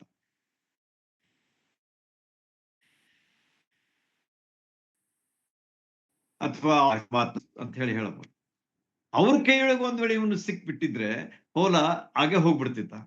ಆದ್ರೆ ದೇವರು ಅದನ್ನ ತಪ್ಪಿಸಿ ಯೇಸು ಸ್ವಾಮಿಯನ್ನ ನಂಬಿ ರಕ್ಷಣೆ ಹೊಂದಿದಂತ ಯಹೂದ್ಯರ ಅವನ್ ಕೂಡ ಇದ್ದದ್ರಿಂದ ಅವ್ರೇನ್ ಮಾಡಿದ್ರು, ಅವನನ್ನ ಉಳಿಸಿದ್ರು ಅಂತ ಹೇಳಿ ಅವನ ಬಗ್ಗೆ ನಾವು ಸ್ಪಷ್ಟವಾಗಿ ಓದ್ತೇವೆ. ಹೀಗಿರುವಾಗ ಇದನ್ನ ಸಿದ್ಧ ಮಾಡುವಂಥದ್ದು ಬಹಳ ಕಠಿಣವಾದಂತ ಕೆಲಸ ಆಗಿತ್ತು. ವಕೀಲ ಹೇಳ್ದ ಏನಂತೇಳಿ, ಇವೆಲ್ಲ 1, 2, 3, 4 ಇವೆಲ್ಲ 4 ಆರೋಪಗಳನ್ನ ಮಾಡ್ತೀನಿ ಅಂತ ಹೇಳಿದೆ. ಆದ್ರೆ ಅದನ್ನ ಪ್ರೂವ್ ಯಾರು ಮಾಡೋರು ಅದನ್ನ? ಅದಕ್ಕೆ it was very difficult for that advocate or pleader to prove it. ಆದ ಕಾರಣ ಅವನ್ ಏನ್ ಮಾಡ್ಬಿಟ್ಟ ಅಂತಂದ್ರೆ ಒಂದೇ ಮಾತು ಹೇಳ್ಬಿಟ್ಟ, ವಕೀಲ್ ಹೇಳ್ತಾನೆ ಅಂತೇಳಿ. ಅಲ್ಲಿದ್ದಂತ ಯಹೂದ್ಯರು ಒಂದ್ ವೇಳೆ ಇದು ನಿಜ ಅಂತ ಆರೋಪಿಸುವುದರಲ್ಲಿ ಒಂದಾದ್ರು ನೀವೇ ಅವನನ್ನ ವಿಚಾರಣೆಗೆ ಒಳಪಡಿಸಿದಿರಿ. ಈಗ ಈ ಆರೋಪಗಳ ಸತ್ಯಾಸತ್ಯತೆಯನ್ನ ಮನಗಾಣುವಿರಿ ಎಂಬುದಾಗಿ ಅವನು ತನ್ನ ಮಾತುಗಳನ್ನ ಮುಗಿಸ್ಬಿಟ್ಟ. ಏನಂತ ಹೇಳಿ, ನೀವೇ ಕೇಳ್ರ ಮಗ, ಯಾರಿಗೆ? ಪೌಲನನ್ನ ನೀವೇ ಕೇಳ್ರ ಮತ್ತ ಅವನೇನು ಉತ್ತರ ಕೊಡ್ತಾನ ನೋಡ್ರಿ, ಅವಾಗ ನಿಮ್ಗೆ ಗೊತ್ತಾಗ್ಬಿಡ್ತದೆ ಏನಂತ ಹೇಳಿ ನಾನು ಹೇಳಿದ್ದೆಲ್ಲ ನಿಜ ಅಂತ ಹೇಳಿ. ಅವನು ಹಿ ಸಿಂಪ್ಲಿಫೈಡ್ ಇಸ್ ಜಾಬ್.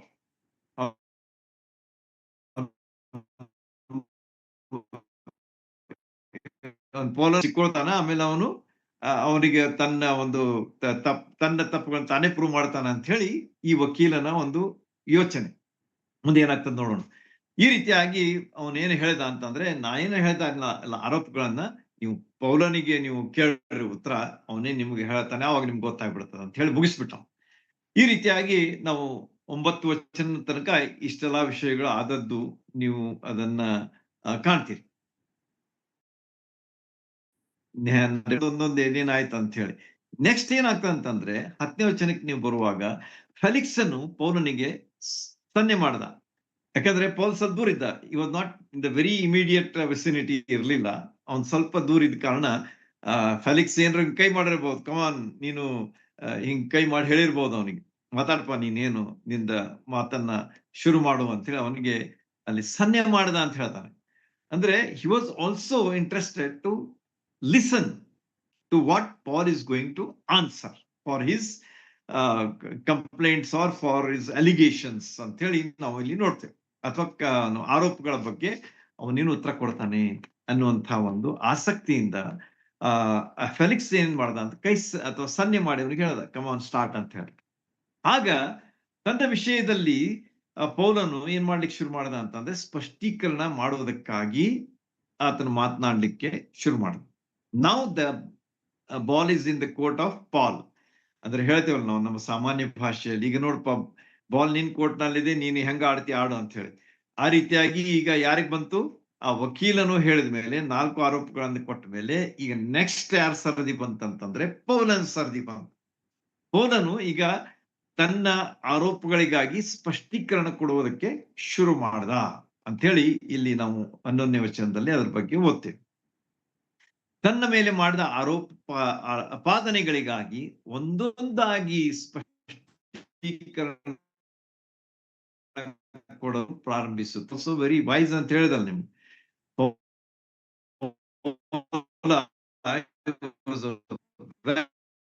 ನೀವು ನೋಡಿದ್ರೆ ಬಹಳ ಜ್ಞಾನಿ ಆಗಿದ್ದ ದೇವರು ಅಂತ ವ್ಯಕ್ತಿಯನ್ನ ಆರಿಸಿಕೊಂಡು ಅವನ ಮೂಲಕವಾಗಿ ಅದ್ಭುತಗಳನ್ನ ನಾವು ಹೊಸ ಒಡಂಬಡಿಕೆಯಲ್ಲಿ ಮಾಡಿದ್ದನ್ನ ನಾವು ಕಂಡ್ಕೊಳ್ತೇವೆ. 13 ಪತ್ರಗಳನ್ನ of writing the literary capacity ಅನ್ರಿ, ಅಥವಾ ಲಿಟ್ರರಿ ಟ್ಯಾಲೆಂಟ್ ಅನ್ರಿ, ಅಥವಾ ದೇವರ ಆತ್ಮನ ನಡೆಸುವಿಕೆಯಿಂದ ಆತನು ಯಾವ ರೀತಿಯಾಗಿ ಅವುಗಳನ್ನೆಲ್ಲ ಬರೆದಿದ್ದಾನೆ ಎಂಬುದನ್ನು ನೋಡುವಾಗ ಇಟ್ ಈಸ್ ಸಮಥಿಂಗ್ ಅಮೇಝಿಂಗ್ ಅಂತ ಹೇಳಿ ನಮಗೆ ಅನಿಸ್ತದೆ. ಆದ ಕಾರಣ ಈಗ ಆತನು ಒಂದೊಂದಾಗಿ ಆತನು ಬಿಡಿಯಾಗಿ ತನ್ನ ಒಂದು ಕ್ಲಾರಿಫಿಕೇಶನ್ ಕೊಡ್ಲಿಕ್ಕೆ ಶುರು ಮಾಡ್ತಾನೆ. ಓಕೆ, ಈಗ ಇನ್ನೊಂದು ವಿಷಯ ನಾವು ತಿಳ್ಕೊಳ್ಳೋಣ ಈ ಫೆಲಿಕ್ಸನ್ ಬಗ್ಗೆ. ಮೊದಲೇದಾಗಿ ನಾನು ಹೇಳಿದೆ ಏನಂತ ಹೇಳಿ, ಗುಲಾಮನಾಗಿ ಬಹಳ ಹೋರಾಟ ಮಾಡಿ ಮೇಲೆ ಬಂದಿದ್ದ, that is one thing. Secondly, ಅವನ ಬಗ್ಗೆ ನಾವು ನೋಡುವಾಗ ಸ್ವಲ್ಪ ಇವೆಲ್ಲ ನೆನ್ಪಿಟ್ಕೋರಿ, ಬಹಳ ಬಹಳ ಇಂಪಾರ್ಟೆಂಟ್. ಅಂದ್ರೆ ಅವನ ಮುಂದೆ ಮಾಡುವಂತಹ ಕೆಲಸ ಕಾರ್ಯಗಳಲ್ಲಿ ನೀವು ಅವನ ಬಗ್ಗೆ ಹೆಚ್ಚು ಅಂದ್ರೆ ಹೆಚ್ಚು ತಿಳುವಳಿಕೆಯನ್ನ ಪಡ್ಕೊಳ್ತೀರಿ. ಇವನೇನಾಗಿದ್ದ ಅಂತಂದ್ರೆ, ಯೂದಾಯದಲ್ಲಿ ಅಧಿಪತಿಯಾಗಿದ್ದ ಸಾಧಾರಣ 7 years. 7 years he has served in the province of Caesarea. ಅಂದ್ರೆ ಕೈಸರೆಯದಲ್ಲಿ, ಯೂದಾಯದಲ್ಲಿ ಅಧಿಪತಿಯಾಗಿ, ಅಂದ್ರೆ 52ರಿಂದ 59 ಕ್ರಿಸ್ತಿ ಶಕ AD ಅಂತ ಹೇಳ್ತಾರಲ್ಲ, ಅನಾಡೋಮಿನಿ AD 52 to 59, 52ರಿಂದ 59 ಕ್ರಿಸ್ತಿ ಶಕದಲ್ಲಿ ಇವನ್ ಏನ್ ಮಾಡಿದ್ದ ಅಂತಂದ್ರೆ, ಯೂದಾಯದಲ್ಲಿ ಅಧಿಪತಿಯಾಗಿ ಕೆಲಸ ಮಾಡಿದ್ದ, ಅಂದ್ರೆ ಅಧಿಕಾರ ವಹಿಸಿದ್ದ ಅಂತ ಹೇಳಿ ನಾವು ಅವನ ಬಗ್ಗೆ ಇತಿಹಾಸದಲ್ಲಿ ಕಾಣ್ತೇವೆ. ಈ ರೀತಿಯಾಗಿ ಇದ್ದಂತಹ ಫೆಲಿಕ್ಸನಿಗೆ ಯೂದಾಯದಲ್ಲಿ ಇದ್ದಂಥ ಕೆಲಸ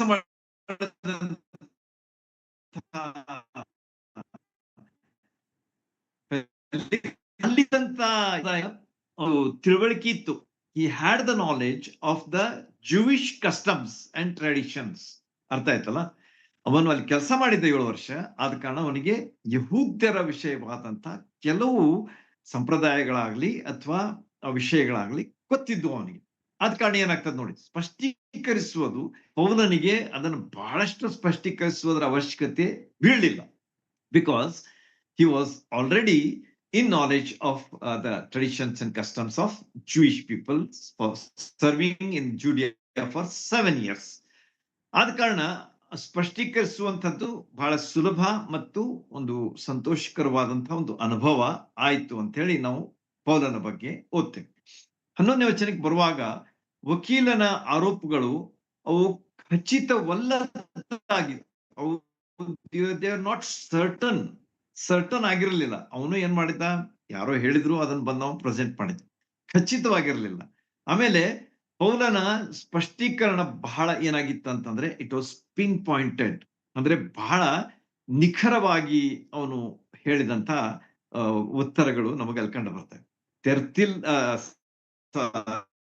ವಕೀಲನ ಆರೋಪ ಏನಾಗಿದ್ದು ವೇಗ್ ಅಂತಂದ್ರೆ ಅವು ಅಸ್ಪಷ್ಟವಾಗಿದ್ದು, ಖಚಿತವಾಗಿರ್ಲಿಲ್ಲ. ಆದ್ರೆ ಪೌಲನು ಕೊಟ್ಟ ಉತ್ತರಗಳು ಬಹಳ ನಿಖರವಾಗಿತ್ತು. ದಟ್ ಮೀನ್ಸ್ ಪಿನ್ ಪಾಯಿಂಟೆಡ್ ಅಂತ ಹೇಳಿ ಅವನ ಬಗ್ಗೆ ನಾವು ಓದ್ತೀವಿ. ತಪ್ಪು ಹೊರಿಸುವುದು ಬಹಳ ಸುಲಭ ಆಗಿತ್ತು. ಇವನ್ ಹೀಗ್ ಮಾಡ್ಯಾನ, ಇವನ್ ಹೀಗ್ ಮಾಡ್ಯಾನ, ಇವನ್ ಹೀಗ್ ಮಾಡ್ಯಾನ, ಇವನ್ ಹೀಗ್ ಮಾಡ್ಯಾನ. That was easy. But to prove was very difficult. ಅಂದ್ರೆ ಅದನ್ನ ಸಿದ್ಧ ಮಾಡ್ಬೇಕಲ್ಲ, 1, 2, 3, 4, ಅದು ಬಹಳ ಕಠಿಣ ಆಗಿತ್ತು. ನೋಡ್ರಿ ಎಷ್ಟು ವಿಶೇಷವಾದಂತಹ ಸಂಗತಿಗಳನ್ನ ಇಲ್ಲಿ ನಾವು ಕಾಣ್ತಾ ಇದ್ದೇವೆ. ಸುಲಭ ಆರೋಪ ಮಾಡುವುದು, ಆದ್ರೆ ಖಚಿತಪಡಿಸೋದು ಬಹಳ ಕಠಿಣ ಆಗಿತ್ತು ಅಂತ ಹೇಳಿ ಅವನ ಬಗ್ಗೆ ನಾವು ಅಲ್ಲಿ ಕಾಣ್ತೇವೆ.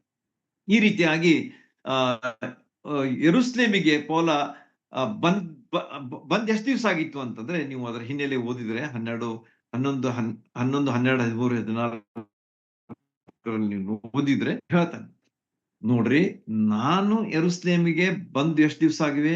ಕೇವಲ 12 ದಿವಸಗಳಾಗಿವೆ. ಓನ್ಲಿ 12 days ಆಗಿವೆ. ದೇವಾಲಯಕ್ಕೆ ಹೋಗಿ ದೇವರ ಆರಾಧನೆ ಮಾಡುವುದಷ್ಟೇ ನನ್ನ ಕೆಲಸ ಆಗಿತ್ತು ಹೊರತು ನಾನು ಅಲ್ಲಿ ಹೋಗಿ ಯಾರು ಕೂಡ ವಾದ ಹಾಕುವುದಾಗ್ಲಿ ಅಥವಾ ಮಾತಾಡೋದಾಗ್ಲಿ ಅಥವಾ ಸಂದೇಶ ಕೊಡೋದಾಗ್ಲಿ ನಾನು ಮಾಡಿಲ್ಲ. ಈ ವಿದಿನ್ ದೀಸ್ 12 days ನಾನು ಮಾಡಿದಂತ ಕೆಲಸ ಏನಂತಂದ್ರೆ ಅಲ್ಲಿ ಆರಾಧನೆ ಮಾಡೋದಕ್ಕಾಗಿ ಅಷ್ಟೇ ಹೋಗುವಂಥದ್ದು. ಯಾಕಂದ್ರೆ ಅದೊಂದು ವಿಶೇಷವಾದಂತಹ ಒಂದು ವಾರವಾಗಿತ್ತು. ಅಲ್ಲಿ ಶುದ್ಧೀಕರಣದ ಒಂದು ವಾರವಾಗಿತ್ತು. ನೀವೆಲ್ಲ ಗೊತ್ತದೆ, ಅದನ್ನ ರಿಪೀಟ್ ಮಾಡೋದಿಲ್ಲ. 4 ಜನರ ಸಲುವಾಗಿ ಪೌಲನು ಸಹ ಅಲ್ಲಿ ಏನ್ ಮಾಡ್ತಾನೆ, ಅವರಿಗೆ ಆದಂತ ದಂಡವನ್ನ ಕೊಟ್ಟು ತಾನು ಶುದ್ಧನಾಗಿ ಆ ಒಂದು ಆರಾಧನೆಯಲ್ಲಿ ಭಾಗವಹಿಸ್ತಾನೆ ಅಂತೇಳಿ ನಾನು ಹೇಳಿದ್ದೇನೆ ನಿಮಗೆ.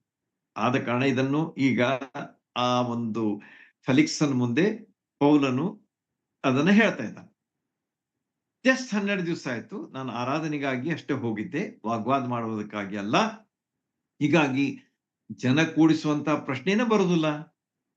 ನಾನು ಜನ ಕೂಡಿಸ್ಲಿಕ್ಕೆ ಏನ್ ಕಾರಣ? ನಾನು ಹೋಗೇನೆ ಆರಾಧನೆ ಮಾಡೋದಕ್ಕಾಗಿ. ಮತ್ತಲ್ಲಿ ಜನ ಕೂಡಿದ್ರು, ದೊಂಬಿ ಮಾಡಿದ್ರು ಅಂತ ಹೇಳಿ ಇವರು ಹೇಳ್ತಾ ಇದ್ದಾರೆ. ಎಲ್ಲಿ ಅದು ಹೇಗ್ ಸಾಧ್ಯ? ನೀವೇ ವಿಚಾರ ಮಾಡ್ರಿ ಅಂತ ಹೇಳಿ ಫೆಲಿಕ್ಸನಿಗೆ ಮೊದಲೇ ಒಂದು ಆರೋಪದ ಅಥವಾ ಅಪಾದನೆಯ ಒಂದು ಉತ್ತರವಾಗಿ ಆತನು ಹೇಳ್ತಾ ಇದ್ದಾನೆ.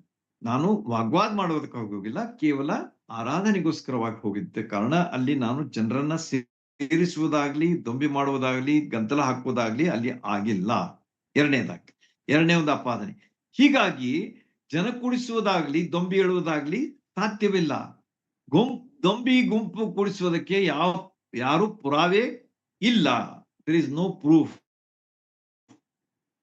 That I have made a riot ಅಂತಂದ್ರೆ ನಾನು ದೊಂಬಿ ಮಾಡೇನೆ ಅಂತ ಹೇಳುವುದಕ್ಕಾಗಿ ಯಾರ ಬಳಿಯಲ್ಲಿಯೂ ಪ್ರೂಫ್ ಇಲ್ಲ ಹೇಳ್ಬಿಟ್ಟ ಪೌಲಸ್. ನೇರವಾಗಿ ಅವನಿಗೆ ಹೇಳ್ತಾ ಇದ್ದಾನೆ, ಫೆಲಿಕ್ಸನಿಗೆ. ಆದ ಕಾರಣ ಮೊದಲನೇದಾಗಿ ನಾನು ಆರಾಧನೆ ಮಾಡೋದಕ್ಕಾಗಿ ಹೋದೆ, ಎರಡನೇದಾಗಿ ನಾನು ದೊಂಬಿ ಮಾಡೋದಕ್ಕೂ ಪ್ರಶ್ನೆನೇ ಇಲ್ಲ ಮತ್ತು ನಿಮ್ ಕಡೆ ಪ್ರೂಫು ಇಲ್ಲ. ಮೂರನೇದಾಗಿ ಹಳೆ ಒಡಂಬಡಿಕೆಯಲ್ಲಿ ಇರ್ತಕ್ಕಂಥ ಧರ್ಮಶಾಸ್ತ್ರದ ನಿಯಮಗಳು ಮತ್ತು ಪ್ರವಾದಿಗಳು ಬರೆದದ್ದನ್ನ ನಾನು ಪಾಲಿಸ್ತೇನೆ. ನಾನೇನಪ್ಪಾ ಧರ್ಮಶಾಸ್ತ್ರ ನಾನು ಪಾಲಿಸುವುದಿಲ್ಲ ಅಂತ ಹೇಳಿ ಧಿಕ್ಕರಿಸಿಲ್ಲ. I have not disobeyed the word of God. ಧರ್ಮಶಾಸ್ತ್ರ ಧಿಕ್ಕರಿಸಿಲ್ಲ, ಇಲ್ಲ. ನಾನು ಅದನ್ನ ಹಳೆ ಒಡಂಬಡಿಕೆಯ ಧರ್ಮಶಾಸ್ತ್ರವಾಗ್ಲಿ ಅಥವಾ ಪ್ರವಾದಿಗಳು ಬರೆದ ನಾನು ಒಪ್ಪನೆ. ಎರಡನೇದಾಗಿ ನಾನು ಯೇಸು ಕ್ರಿಸ್ತರಂತೆಯೇ ಯಹೂದ್ಯನಾಗಿದ್ದೇನೆ. I am also A ಜ್ಯೂ. ಮತ್ತೇನ್ ಹೇಳ್ತಾನೆ ನೋಡ್ರಿ, ಯೇಸು ಕ್ರಿಸ್ತರ ಮಾರ್ಗವನ್ನೇ ಅನುಸರಿಸ್ತೇನೆ. ನೋಡ್ರಿ, ನಾನು ಯಹೂದ್ಯನು ಆಮೇಲೆ ಯೇಸು ಕ್ರಿಸ್ತರು ಸಹ ಯಹೂದ್ಯರು, ನಾನು ಕೂಡ ಯಹೂದ್ಯನಾಗಿದ್ದೇನೆ ಮತ್ತು ಅವರ ಮಾರ್ಗವನ್ನ ನಾನು ಅನುಸರಿಸುತ್ತೇನೆ. ನಾನು ಪಂಗಡದ ಮೇಲೆ ನಂಬಿಕೆ ಇಡದೆ ಕ್ರೈಸ್ತತ್ವದ ಮೇಲೆ ನಂಬಿಕೆ ಇಡ್ತೇನೆ. ಪಂಗಡ ಮುಖ್ಯ ಅಲ್ಲ ನನಗ, ಆದ್ರೆ ಕ್ರೈಸ್ತತ್ವ ಅಂದ್ರೆ ಕ್ರಿಸ್ತನಲ್ಲಿ ಇರತಕ್ಕಂತಹ ಜೀವನ ನಾನು ಅನಿಸುವಂತವನಾಗಿದ್ದೇನೆ ಎಂಬುದಾಗಿ ಇಲ್ಲಿ ಫೆಲಿಕ್ಸನ ಮುಂದೆ ಪೌಲನು ಸಹಜವಾಗಿ ಸರಳವಾಗಿ ಮಾತುಗಳನ್ನು ನೀವು ಕೇಳ್ತಾ ಇದ್ದೀರಿ. ಆಮೇಲೆ ಹೇಳ್ತಾನೆ ಆತನು, ಯಹೂದ್ಯರು ಫರಿಸಾಯರು ಸತ್ತವರಿಗೆ ಪುನರುತ್ಥಾನದಲ್ಲಿ ನಂಬ್ತಾರೆ. ಯಹೂದ್ಯರಲ್ಲಿ ಫರಿಸಾಯರು ಅವ್ರೇನ್ ನಂಬ್ತಾರೆ, ಸತ್ತವರಿಗೆ ಪುನರುತ್ಥಾನ ಇದೆ, ಅದು ನಂಬಿದವರಿಗೂ ಇದೆ, ಸಾರಿ ಅನೀತಿವಂತರಿಗೂ ಸಹ ಇದೆ. ಕೇಳ್ರಿ, ಪೌಲನು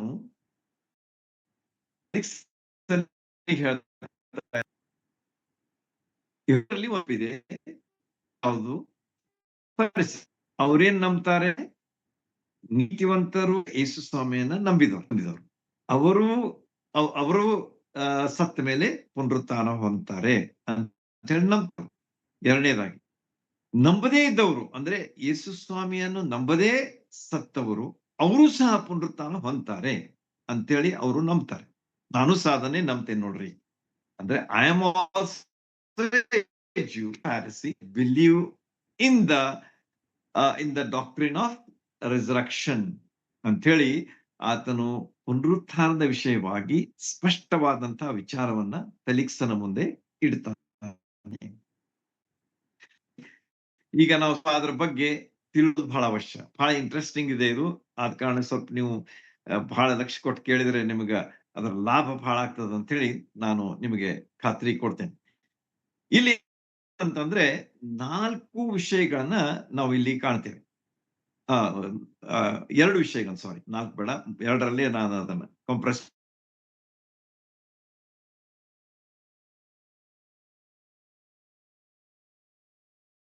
ಅಲ್ಲಿ ಸುಂದರವಾದಂತಹ ವಿವರಣೆಯನ್ನ ಕೊಟ್ಟಿದ್ದಾನೆ.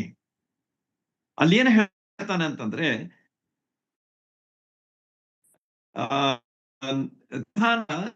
ವಿಷಯ ಅಂದ್ರೆ ಅವರು ಕ್ರಿಸ್ತನಲ್ಲಿ ಯಾರು ನಂಬಿ ಸತ್ತಿರ್ತಾರೆ ಅವರಿಗೆ ಪುನರುತ್ಥಾನ ಆಗ್ತದೆ ಎಂಬುದಾಗಿ ಅಲ್ಲಿ ಒಂದೇ ಪುನರುತ್ಥಾನ. ಮತ್ತೊಂದು ವಿಷಯ ಅಲ್ಲಿ ಬರ್ತದೆ ನಮ್ಗ, ತೆಸ್ಲೋನಿಕದವರು, ಮೊದಲನೇ ತೆಸ್ಲೋನಿಕ 4ನೇ ಅಧ್ಯಾಯ 17ನೇ ಒಂದು ಗುಂಪಿನ ವಿಷಯ ಹೇಳ್ತಾರೆ.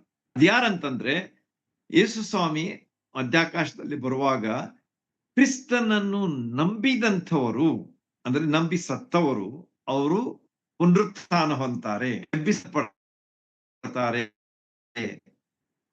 ಆಮೇಲೆ ಕಾಲದಲ್ಲಿ ಯಾರು ಜೀವಿಸ್ತಾರೆ ಅವರು ಕ್ರಿಸ್ತನ ನಂಬಿ ಜೀವಿಸುವಂತವರು ಮಾರ್ಪಾಡು ಹೊಂದ್ತಾರೆ, ಅಂದ್ರೆ ಮಹಿಮಾ ಶರೀರವನ್ನು ಪಡ್ಕೊಳ್ತಾರೆ. ಇವರು ಮೇಲೆ ಹೋಗ್ತಾರೆ, ಅಲ್ಲಿ ಯೇಸು ಸ್ವಾಮಿ ಮಧ್ಯಾಕಾಶದಲ್ಲಿ ಇರ್ತಾನೆ, ಅಲ್ಲಿ ಹೋಗ್ತಾರೆ ಎಂಬ ವಿಚಾರವನ್ನ ಅಲ್ಲಿ ಪೌಲನು ಒಂದು ತೆಸ್ಲೋನಿಕ 16ರಿಂದ 17 ವಚನಗಳಲ್ಲಿ ಆತನು ಹೇಳ್ತಾನೆ. ನೋಡ್ರಿ, ಮೊದಲನೇದಾಗಿ ಆತನು ಕ್ರಿಸ್ತನನ್ನು ನಂಬಿ ಸತ್ತವರಿಗೆ ಪುನರುತ್ಥಾನ ಆಗ್ತದೆ ಅಂತೇಳಿ ಹೇಳ್ದ. ಮತ್ತೆ ಎರಡನೇದಾಗಿ ಆತನ ಹೇಳ್ತಾರೆ ಏನಂತ ಹೇಳಿ, ಯೇಸು ಸ್ವಾಮಿ ವರ್ಷಗಳ ಒಂದು ಇದು ಏನಂತಾರೆ ಅದಕ್ಕೆ, ಸಂಕಟ ಕಾಲ ಮುಗಿದ ಮೇಲೆ 2ನೇ ಸಾರಿ ಈ ಲೋಕಕ್ಕೆ ಬರ್ತಾನೆ, ಆಳುವುದಕ್ಕಾಗಿ ಬರ್ತಾನೆ. ಸೆಕೆಂಡ್ ಟೈಮ್ ಈ ಕಮ್ಸ್. ಫಸ್ಟ್ ಟೈಮ್ ರ್ಯಾಪ್ಚರ್ದಲ್ಲಿ ಬರುದಿಲ್ಲ, ರ್ಯಾಪ್ಚರ್ದಲ್ಲಿ ಆಕಾಶದಲ್ಲಿ ಅಷ್ಟೇ ಬರ್ತಾನೆ. ಆಮೇಲೆ 7 ವರ್ಷಗಳಾದ್ಮೇಲೆ ಅಂದ್ರೆ ಸಂಕಟ ಕಾಲ ತೀರಿದ ಮೇಲೆ, ಮಹಾಸಂಕಟ ಕಾಲ 3.5 ವರ್ಷ ತೀರಿದ ಮೇಲೆ ಏನಾಗ್ತದೆ ಅಂತಂದ್ರೆ ಯೇಸು ಸ್ವಾಮಿ ಈ ಲೋಕಕ್ಕೆ ಬರ್ತಾರೆ. ಅವಾಗ ಯಾರು ಹೇಳ್ತಾರೆ ಅಂತಂದ್ರೆ, ಸಂಕಟ ಕಾಲದಲ್ಲಿ ಯಾರು ಯೇಸು ಸ್ವಾಮಿಯನ್ನ ನಂಬಿ ಸತ್ತಿರ್ತಾರೆ ಅವರು ಎಬ್ಬಿಸಲ್ಪಡ್ತಾರೆ. ನೋಡ್ರಿ ಎಷ್ಟು ಇಂಪಾರ್ಟೆಂಟ್ ಇದೆ, ನೆನಪಿಟ್ಕೊಡ್ರಿ. ಮೊದಲೇದ್ದು ಯೇಸು ಸ್ವಾಮಿ ನಂಬಿ ಸತ್ತವರೇ ಎದ್ರು, ಅವಾಗ ಯೇಸು ಸ್ವಾಮಿ ಮಧ್ಯಾಕಾಶಕ್ಕೆ ಬಂದಾಗ. 2ನೇ ಸಾರಿ ಅಂದ್ರೆ ಮೊದಲೇ ಪುನರುತ್ಥಾನ ಅಂತಾರೆ ಅದಕ್ಕೆ, that is known as first ಪುನರುತ್ಥಾನ. ಯಾವಾಗ ಯೇಸು ಸ್ವಾಮಿ 2ನೇ ಸಾರಿ ಭೂಮಿಗೆ ಬಂದಾಗ ಸಂಕಟ ಕಾಲದಲ್ಲಿ ಸತ್ತವರು ಮತ್ತು ಹಳೆ ಒಡಂಬಡಿಕೆಯಲ್ಲಿ ಯೇಸು ಸ್ವಾಮಿಯನ್ನ ನಂಬಿದವರು. ಈ ಗ್ರೂಪ್ ನೆನ್ಪಿಟ್ಕೋರಿ, ಇಬ್ಬರದಾರ ಇದರಲ್ಲಿ. ಹಳೆ ಒಡಂಬಡಿಕೆಯಲ್ಲಿ ಯಾರು ಯೇಸು ಸ್ವಾಮಿಯನ್ನು ನಂಬಿ ಸತ್ತಿರ್ತಾರೆ ಅವರು ಎಬ್ಬಿಸಲ್ಪಡ್ತಾರೆ. ಅಷ್ಟೇ ಅಲ್ಲದೆ ಸಂಕಟ ಕಾಲದಲ್ಲಿ ಯಾರು ಯೇಸು ಸ್ವಾಮಿಯನ್ನು ನಂಬಿ ಸತ್ತಿರ್ತಾರೆ ಅವರು ಎಬ್ಬಿಸಲ್ಪಡ್ತಾರೆ. ಇವ್ರು ಯಾಕೆ ಎಬ್ಬಿಸಲ್ಪಡ್ತಾರೆ? ಅದಕ್ಕೊಂದು ಕಾರಣ ಇದೆ. ಯೇಸು ಸ್ವಾಮಿ ಮುಂದೆ ಈ ಲೋಕದಲ್ಲಿ 1000 ವರ್ಷದ ಶಾಂತ ಸಮಾಧಾನದ ಆಳ್ವಿಕೆಯನ್ನ ಮಾಡ್ತಾನೆ. ಆ ಒಂದು ಆಳ್ವಿಕೆಯಲ್ಲಿ ಭಾಗವಹಿಸುವುದಕ್ಕಾಗಿ ಯೇಸು ಸ್ವಾಮಿ ಅವರನ್ನ ಎಬ್ಬಿಸ್ತಾನೆ. ಯಾಕಂದ್ರೆ ಯೇಸು ಸ್ವಾಮಿಯನ್ನು ನಂಬಿದವರು ಅವರು. ಆದ ಕಾರಣ ಯೇಸು ಸ್ವಾಮಿ ಇವರನ್ನ ಎಬ್ಬಿಸ್ತಾನೆ ಅಂತ ಹೇಳಿ ನಮಗ ಮೊದಲೇ ಪುನರುತ್ಥಾನದ ವಿಷಯವಾಗಿ ಅಲ್ಲಿ ಕಾಣ್ತೇವೆ. ಕ್ರಿಸ್ತನ ನಂಬಿದವರ ಪುನರುತ್ಥಾನ ಮೇಲೆ ಬಂದಾಗ, ಮಧ್ಯ ಆಕಾಶಕ್ಕೆ ಬಂದಾಗ, ಎರಡನೇ ಒಂದು ಸಂದರ್ಭ ಅದಕ್ಕೆ ನಾವೇನ್ ಕರಿತೀವಿ ಅಂತಂದ್ರೆ ಮೊದಲೇ ಪುನರುತ್ಥಾನ. ಅಲ್ಲಿ ಯಾರು ಅಂತಂದ್ರೆ ಸಂಕಟ ಕಾಲದಲ್ಲಿ ಯೇಸು ಸ್ವಾಮಿ ನಂಬಿ ಸತ್ತವರು, ಅಷ್ಟೇ ಅಲ್ಲದೆ ಹಳೆ ಒಡಂಬಡಿಕೆಯಲ್ಲಿ ಯೇಸು ಸ್ವಾಮಿ ನಂಬಿ ತೀರಿ ಹೋದರು. ಅವ್ರು ಎಬ್ಬಿಸಲ್ಪಡ್ತಾರೆ. ಅವರೆಲ್ಲ ಎಲ್ಲಿ ಹೋಗ್ತಾರೆ ಅಂತಂದ್ರೆ ಯೇಸು ಸ್ವಾಮಿಯೊಂದಿಗೆ ಆಳ್ಲಿಕ್ಕೆ ಹೋಗ್ತಾರೆ ಅಂತ ಹೇಳಿ.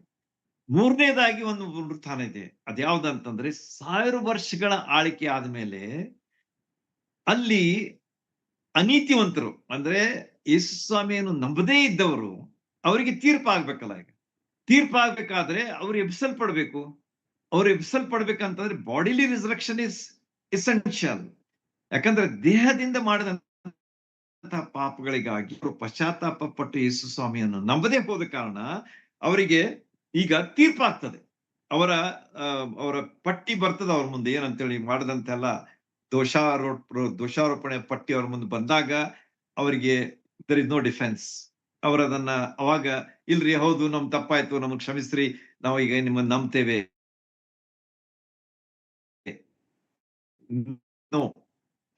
ಅವ್ರಿಗೆ ಅಂದ್ರೆ ನಿತ್ಯ ನರಕಕ್ಕೆ ಅವರು ಹೋಗ್ತಾರೆ.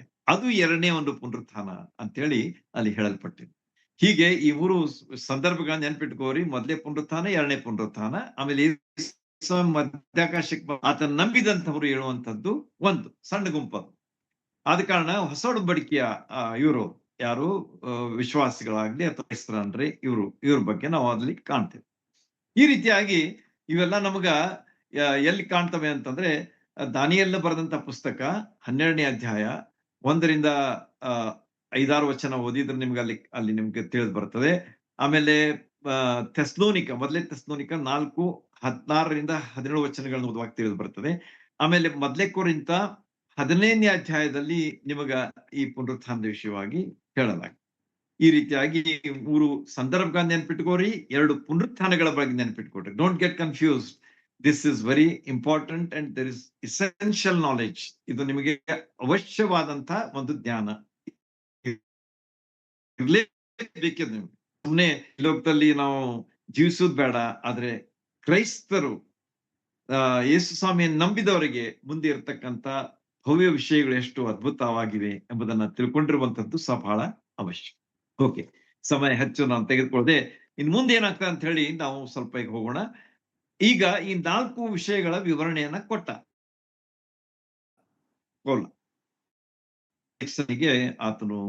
ಆಮೇಲೆ ಏನಾಗ್ತದೆ ಅಂತಂದ್ರೆ ಈ ಒಂದು ವಿಚಾರವನ್ನ ಅವನು ಹೇಳ್ತಾನೆ. ಪುನರುತ್ಥಾನ, ಫರಿಸಾಯರು ಪುನರುತ್ಥಾನ, ಯಹೂದರಲ್ಲಿರ್ತಕ್ಕಂಥ ಒಂದು ಗುಂಪಾದಂತ ಫರಿಸಾಯರು ಪುನರುತ್ಥಾನದ ವಿಷಯವಾಗಿ ನಂಬ್ತಾರೆ. ನಾನು ಸಹ ಹೇಳಿದ ಕೂಡಲೇ ಅಲ್ಲಿ ಏನಾಯ್ತು ಅಂತಂದ್ರೆ ಸದ್ದುಕಾಯರ ಒಂದು ಗುಂಪು ಅಲ್ಲಿ ಇದ್ದ ಕಾರಣ ಅವರು ಅಲ್ಲಿ ದೊಂಬಿ ಎದ್ರು ಅಂತ ಹೇಳಿ ಫೆಲಿಕ್ಸನಿಗೆ ಅವನು ಕ್ಲಾರಿಫಿಕೇಶನ್ ಕೊಡ್ತಾನೆ.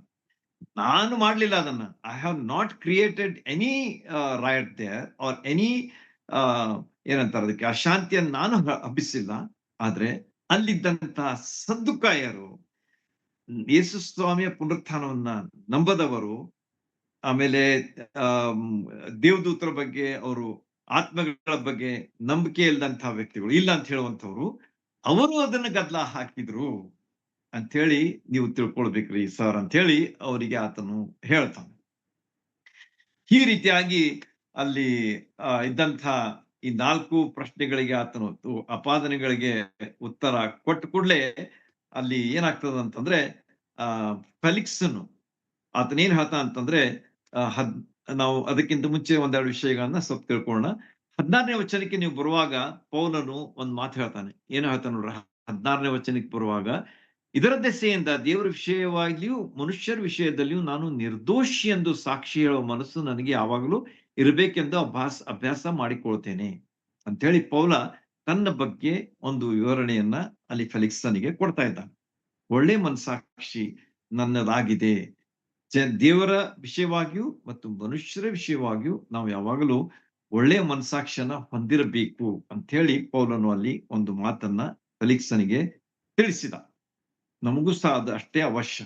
ಈ ಲೋಕದಲ್ಲಿ ಇರುವಾಗ ನಾವು ದೇವರ ಮತ್ತು ಮನುಷ್ಯರ ನಾವು ಯಾವಾಗಲೂ ನಮ್ಮ ಬಗ್ಗೆ ನಮ್ಮ ಮನಸ್ಸಾಕ್ಷಿ ಯಾವಾಗಲೂ ಶುದ್ಧವಾಗಿರ್ಬೇಕು. ಇತರರು ನಮ್ಮ ಬಗ್ಗೆ ಏನೇ ಯೋಚನೆ ಮಾಡ್ಲಿ, ಒಳ್ಳೇದೇ ವಿಚಾರ ಮಾಡ್ಲಿ, ಕೆಟ್ಟದ್ದೇ ವಿಚಾರ ಮಾಡ್ಲಿ, ಆದ್ರೆ ನಾವು ನಮ್ಮ ಮನೋಸ್ಥಿತಿಯನ್ನ ಕಾಯ್ದುಕೊಳ್ಬೇಕಾದದ್ದು ಬಹಳ ಅವಶ್ಯ. ಅವ್ರು ಹಂಗ್ ಮಾಡ್ತಾರಂತೇಳಿ ನಾವು ಮಾಡುವುದಲ್ಲ, ಆದ್ರೆ ನಾವು ಯಾವಾಗಲೂ ನಮ್ಮ ಮನಸ್ಸಾಕ್ಷಿ ತಿಳಿಯಾಗಿರುವಂತೆ ನಾವು ಯಾವಾಗಲೂ ಇರಬೇಕಾದದ್ದು ಇಲ್ಲಿ ನಮಗೆ ಪೌಲನು ಹೇಳುವಂತಹ ಒಂದು ಒಳ್ಳೆಯ ವಿಷಯವಾಗಿದೆ. ಆದ ಕಾರಣ ನಾವು ಯಾವಾಗಲೂ ಹೆಚ್ಚು ಪ್ರಾರ್ಥನಾ ಪೂರ್ವಕವಾಗಿರ್ಬೇಕು.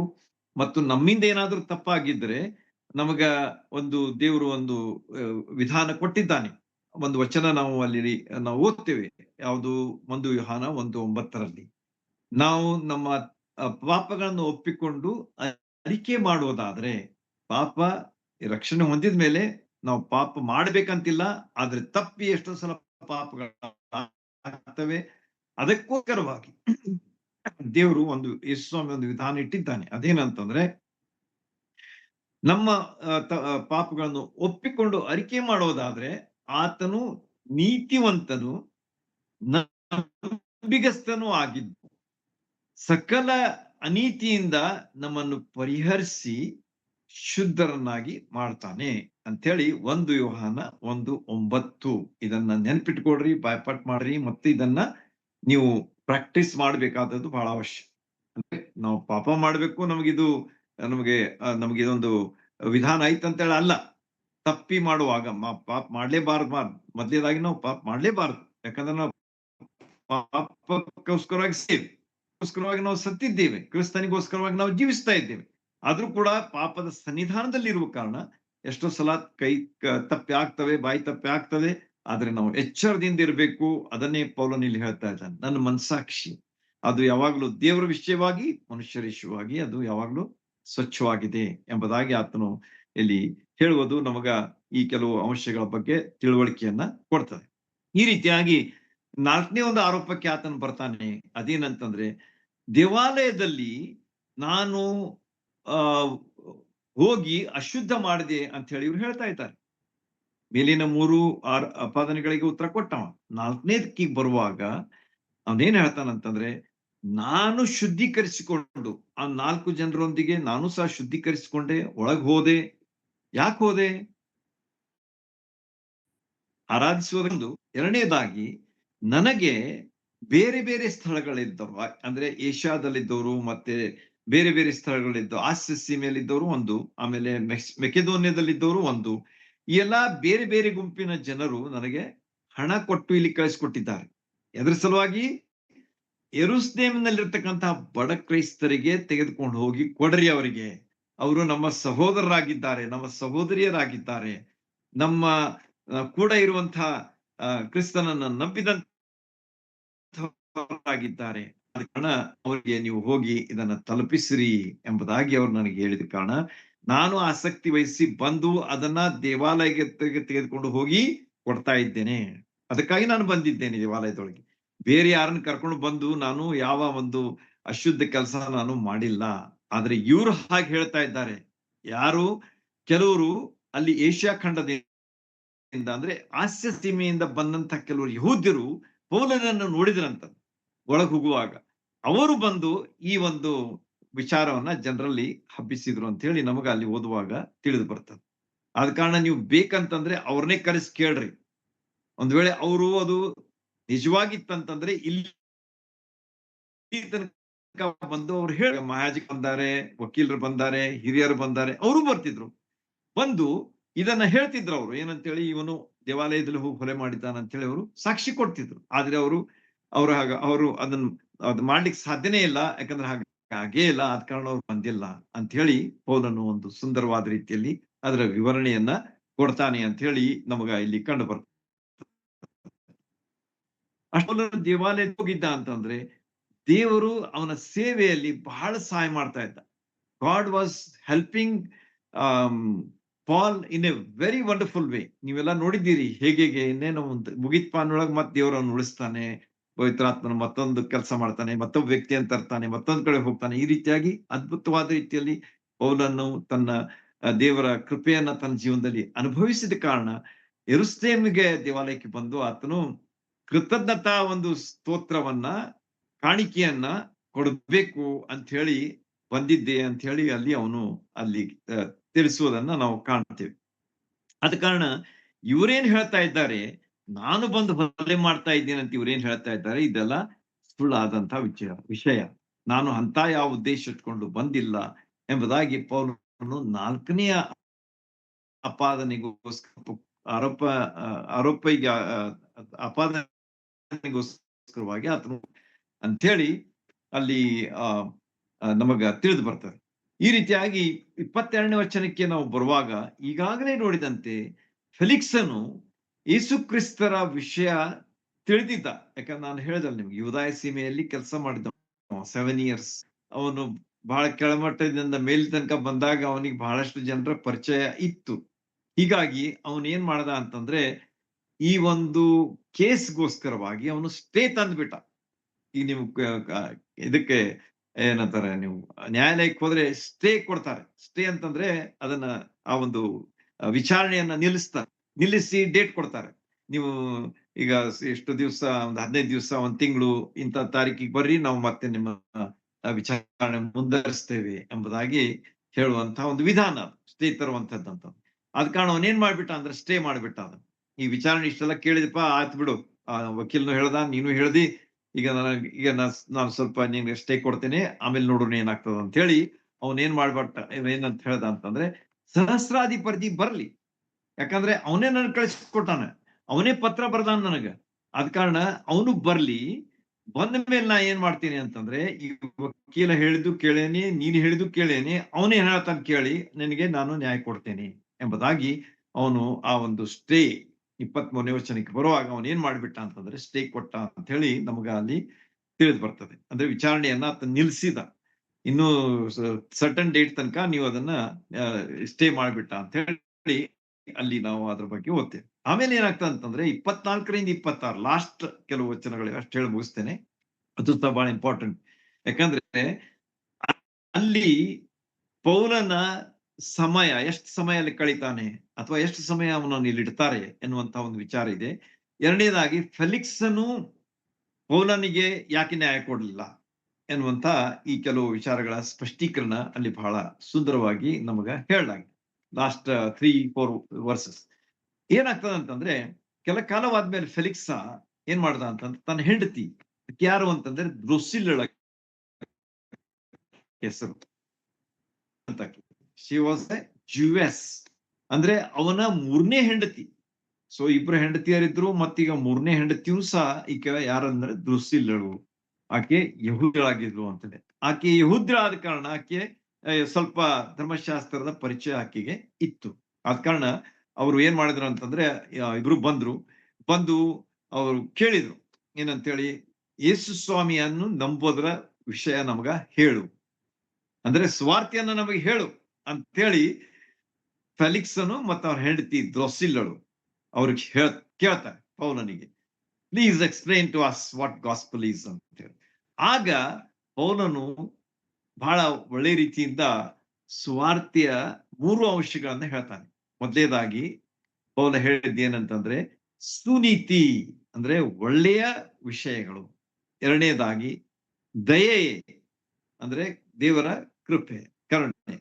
ಮೂರನೇದಾಗಿ ನಂಬುವುದು ಎಂಬಂತ ಮುಂದಿನ ನ್ಯಾಯ ವಿಚಾರಣೆ, ಥರ್ಡ್ ಈಸ್ ಮುಂದಿನ ನ್ಯಾಯ ವಿಚಾರಣೆ ಎಂಬುದಾಗಿ ಈ 3 ವಿಷಯಗಳ ಬಗ್ಗೆ ಪೌಲನು ಅವರಿಗೆ ವಿವರಿಸಿದನು ಎಂಬುದಾಗಿ ಅಲ್ಲಿ ಹೇಳಲಾಗಿದೆ. ನೋಡ್ರಿ, ಎಷ್ಟು ಸಾಂದರ್ಭಿಕವಾಗಿ ಸುವಾರ್ತೆಯನ್ನ ಆ ಸಂದರ್ಭಕ್ಕೆ ಬೇಕಾದ ರೀತಿಯಲ್ಲಿ ಪೌಲನು ಹೇಳ್ತಾ ಇದ್ದಾನೆ. ಸುನೀತಿಯ ವಿಷಯವಾಗಿ ಹೇಳ್ತಾ ಇದ್ದಾನೆ, ದಯೆಯ ವಿಷಯವಾಗಿ ಹೇಳ್ತಾ ಇದ್ದಾನೆ, ಮತ್ತು ಮುಂದಣ ನ್ಯಾಯ ವಿಚಾರಣೆ ವಿಷಯವಾಗಿ ಅಲ್ಲಿ ಹೇಳ್ತಾ ಇದ್ದಾನೆ. ಅಂದ್ರೆ ಅವರಿಗೆ ಅದೊಂದು ನೇರವಾದಂತಹ ಒಂದು ಸಂದೇಶವಾಗಿತ್ತು. ಯಾಕಂದ್ರೆ ಅವರು ಈಗ ಮೂರನೇ ಮದುವೆ ಅಂತಂದ್ರೆ ದಟ್ ವಾಟ್ ಲೀಗಲ್ ಆಗಿ ಬರುದಿಲ್ಲ. ಆದ ಕಾರಣ ನೀವು ಮಾಡ್ತಾ ಇರೋದು ಸುನೀತಿ ಅಲ್ಲ ಅಂತ ಹೇಳ್ತಾನೆ. ಎರಡನೇದಾಗಿ ಆತನು ಹೇಳ್ತಾನೆ, ಮುಂದಿನ ನ್ಯಾಯ ವಿಚಾರಣೆಗೆ ನೀವು ಗುರಿ ಆಗ್ಬೇಕಾಗ್ತದೆ ಎಂಬುದಾಗಿ ಈ ರೀತಿಯಾಗಿ ಆತನು ಈ ಒಂದು ವಿಷಯದ ಬಗ್ಗೆ ಅವರು ಕೂಡ ಸುಂದರವಾದ ರೀತಿಯಲ್ಲಿ ಸ್ವಾರ್ಥಿಯನ್ನ ಆತನು ತಿಳಿಸ್ತಾನೆ. ಮುಂದೆ ನ್ಯಾಯ ತೀರ್ಪಿಗೆ ಒಳಗಾಗಿ ನಿತ್ಯ ನರಕವೇ ನಿಮಗೆ ಗತಿ ಆಗ್ತದೆ. ಯಾಕೆ? ನೀವು ಮಾಡುವಂತಹದ್ದು ಅನೀತಿ ಇದೆ ಮತ್ತು ನಿಮ್ಮಲ್ಲಿ ಕ್ಷಮೆ ದಮೆ ಇಲ್ಲ. ಅಂದ್ರೆ ದರ್ ಇಸ್ ನೋ ಏನಂತಾರ ಅದಕ್ಕೆ, ಸೆಲ್ಫ್ ಕಂಟ್ರೋಲ್ ಇಲ್ಲ. ನೀವೇನ್ ಮಾಡ್ಬಿಟ್ಟೇರಿ ಈಗ? Already you are living together as a third wife. ಆದ ಕಾರಣ ನಿಮ್ಮಲ್ಲಿ ಕ್ಷಮೆ ದಮೆ ಇಲ್ಲ ಅಂತಂದ್ರೆ ಸೆಲ್ಫ್ ಕಂಟ್ರೋಲ್ ಇಲ್ಲ. ಆದ ಕಾರಣ ನಿಮಗೆ ಏನಿದೆ ಈಗ ಅಂತಂದ್ರೆ ನಿಮ್ಗ ನಿತ್ಯ ನರಕವೇ ಗತಿ ಆಗ್ತದೆ ಅಂತೇಳಿ ಹೇಳಿದ ಕೂಡಲೇ ಅವನು ಅವನು ಸುವಾರ್ತೆಯನ್ನು ಆತನು ಮುಂದುವರಿಸ್ತಾನೆ. ಪೌಲ ಏನ್ ಹೇಳ್ದ? ಪಶ್ಚಾತ್ತಾಪ ಪಡ್ರಿ, ಯೇಸು ಕ್ರಿಸ್ತನ ಬಳಿ ಬನ್ರಿ, ಮತ್ತು ಅವರ ರಕ್ತದಿಂದ ನೀವು ಬಿಡುಗಡೆ ಹೊಂದಿ ನೀವು ಹೊಸ ಸೃಷ್ಟಿಗಳಾಗ್ರಿ ಎಂಬುದಾಗಿ ಪೌಲನು ಹೇಳಿದಾಗ ಅಲ್ಲಿ ಫೆಲಿಕ್ಸನು ಭಯಪಟ್ಟನು ಅಂತ. ಹಿ ಬಿಕೇಮ್ ಅಫ್ರೇಡ್. ಭಯ ಉಂಟಾಯ್ತು ಅವನಿಗೆ. ಹೌದು, ಏನ್ ಹೇಳ್ತಾ ಇದ್ದಾನೆ ಇವನು? ನಮ್ಮ ಜೀವನ ಚಿತ್ರವನ್ನೇ ನಮ್ಮ ಕಣ್ಣು ಮುಂದೆ ತಂದ್ಬಿಟ್ಟಲ್ಲ ಇವ. ನಾವೇನ್ ತಿಳ್ಕೊಂಡಿದ್ದೀವಿ, ಪೌಲನಿಗೆ ಏನ್ ಗೊತ್ತಿಲ್ಲ, ನಾವೇನ್ ಮಾಡ್ತಾ ಇದ್ದೀವಿ ಅದೆಲ್ಲ ಸೀಕ್ರೆಟ್ ಇದೆ ಅಂತ ಹೇಳಿ ಏನೋ ನಾವು ತಿಳ್ಕೊಂಡಿರ್ಬೇಕು. ಆದ್ರೆ ಇವನ್ ನಮ್ ಬಗ್ಗೆನೇ ಹೇಳ್ತಾ ಇದ್ದಾನೆ ಇವ ಅಂತ ಹೇಳಿ ಪೌಲ ಅಲ್ಲಿ ಫೆಲಿಕ್ಸನಿಗೆ ಭಯ ಉಂಟಾಯಿತು ಅಂತ. ಅಂದ್ರೆ ಪವಿತ್ರಾತ್ಮನು ಯಾವ ರೀತಿಯಾಗಿ ಸಂದೇಶ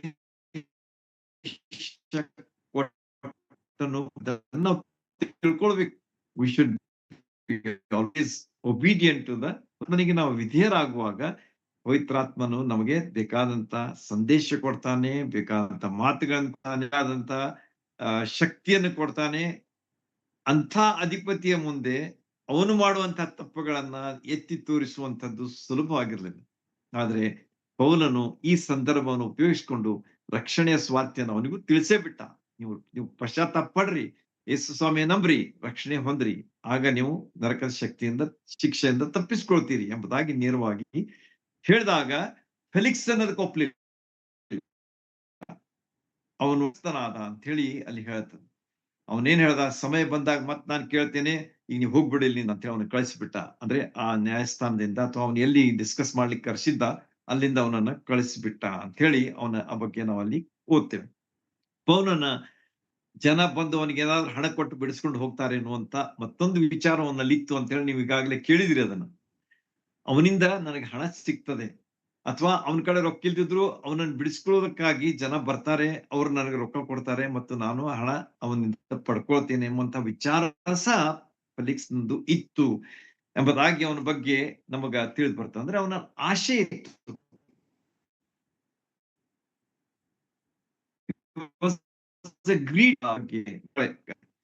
ಈ ರೀತಿಯಾಗಿ ಅವನು ಅಲ್ಲಿ ಈ ರೀತಿಯ 2 ವರ್ಷಗಳ ಕಾಲ ಅವನು ಹಾಗೆ ಕಳೆದನು. ಅಂದ್ರೆ ಪೌಲನೇನೋ ಒಂದು ಒಳ್ಳೆಯ ಸ್ಥಿತಿಯಲ್ಲಿ ಇಟ್ಟಿದ್ದ, ಆದ್ರೆ ಅವನಿಗೆ ಯಾವ ನ್ಯಾಯ ವಿಚಾರಣೆ ಮಾಡಿ ಅವನಿಗೆ ಬಿಡುಗಡೆ ಕೊಡ್ಲಿಲ್ಲ. He did not give any judgement about Paul. ಹಾಗೆ ಅವನನ್ನ ಇಟ್ಟು ಅವನು ಹೋಗಿಬಿಟ್ಟ ಅಂತ ಹೇಳಿ ಅವನಿಗೆ ಟ್ರಾನ್ಸ್ಫರ್ ಆಯ್ತು. 2 ವರ್ಷಗಳಲ್ಲಿ ಅವನು ಹೋಗ್ಬಿಟ್ಟ ಅಂತ ಹೇಳಿ ಅವನ ಬಗ್ಗೆ ನಾವು ಅಲ್ಲಿ ಓದ್ತೇವೆ. ಮತ್ತೊಬ್ಬ ಬರ್ತಾನೆ. ಅವನ್ ಯಾರ ಅಂತಂದ್ರೆ ಅವನು ಅವನ ಬಗ್ಗೆ ಇಲ್ಲಿ ಓದ್ತೇನೆ ನೋಡ್ರಿ, 24ನೇ ಅಧ್ಯಾಯದ ಕೊನೆ ವಚನದಲ್ಲಿ ಅವನು ಫೆಸ್ತ.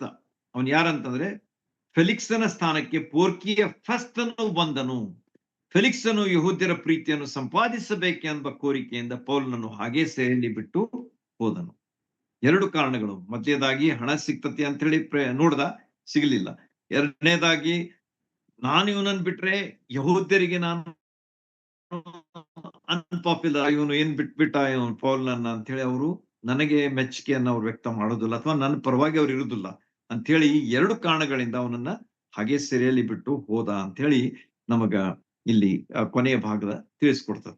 ಹೀಗೆ ಎಲ್ಲಾ ವಿಷಯಗಳನ್ನ ನಾವು ನೋಡಿದ್ದೇವೆ. ಎಷ್ಟು ಅದ್ಭುತವಾದ ರೀತಿಯಲ್ಲಿ ಪೌಲನು ತನ್ನ ಕೆಲಸವನ್ನ ಮುಂದುವರಿಸಿದ ಮತ್ತು ಪವಿತ್ರಾತ್ಮನು ಯಾವ ರೀತಿಯಾಗಿ ಅವನನ್ನು ಉಪಯೋಗಿಸಿಕೊಂಡ ಎಂಬುದನ್ನ ನಾವು ಈಗ ಈ ಆದಂತಹ ಘಟನಾವಳಿಗಳಲ್ಲಿ ಕಂಡುಕೊಂಡಿದ್ದೇವೆ. ಮತ್ತು ಒಂದು ವಿಷಯ ಹೇಳಿ ಮುಗಿಸ್ತೇನೆ. ಪೌಲನು ಆ 2 ವರ್ಷಗಳಲ್ಲಿ ಏನ್ ಮಾಡ್ದ ಎನ್ನುವಂತ ಒಂದು ವಿಚಾರ ಈಗ ಎಲ್ಲರಿಗೂ ಬಂದಿರ್ಬೇಕೀಗ. 2 years he was there. What he did? ಅಂತ ಹೇಳಿ ಒಂದು ಪ್ರಶ್ನೆ ನನಗೂ ಸಹ ಬಂತದು. ಆದ ಕಾರಣ ನಾನು ಬಹಳಷ್ಟು ಅಭ್ಯಾಸ ಮಾಡಿ ನಿಮ್ಗ ಹೇಳ್ಬೇಕಂತ ಹೇಳಿದ್ದೇನೆ. 2 ವರ್ಷಗಳ ಕಾಲ ಅವನು ಏನ್ ಮಾಡ್ದ ಅಂತಂದ್ರೆ ಬೇರೆ ಬೇರೆ ಸಭೆಗಳಿಗೆ ಪತ್ರ ಬರೆಯುವುದಿತ್ತು. ಈಗ ಫಾರ್ ಎಕ್ಸಾಂಪಲ್ ಎಫೆಸ, ಆಮೇಲೆ ಫಿಲಿಪಿ, ಆಮೇಲೆ ಫಿಲೆಮೋನ, ಈ ಎಲ್ಲಾ ಪತ್ರಿಕೆಗಳ ಒಂದು ಎಫೆಸ, ಫಿಲಿಪಿ ಮತ್ತು ಫಿಲೆಮೋನ್ ಇವರಿಗೆ ಪತ್ರ ಬರೆಯುವಂತಹ ಜವಾಬ್ದಾರಿ ಪೌಲನ ಮೇಲೆ ಇತ್ತು. ಆದ ಕಾರಣ ಈ ಸೆರೆಮನಿಯ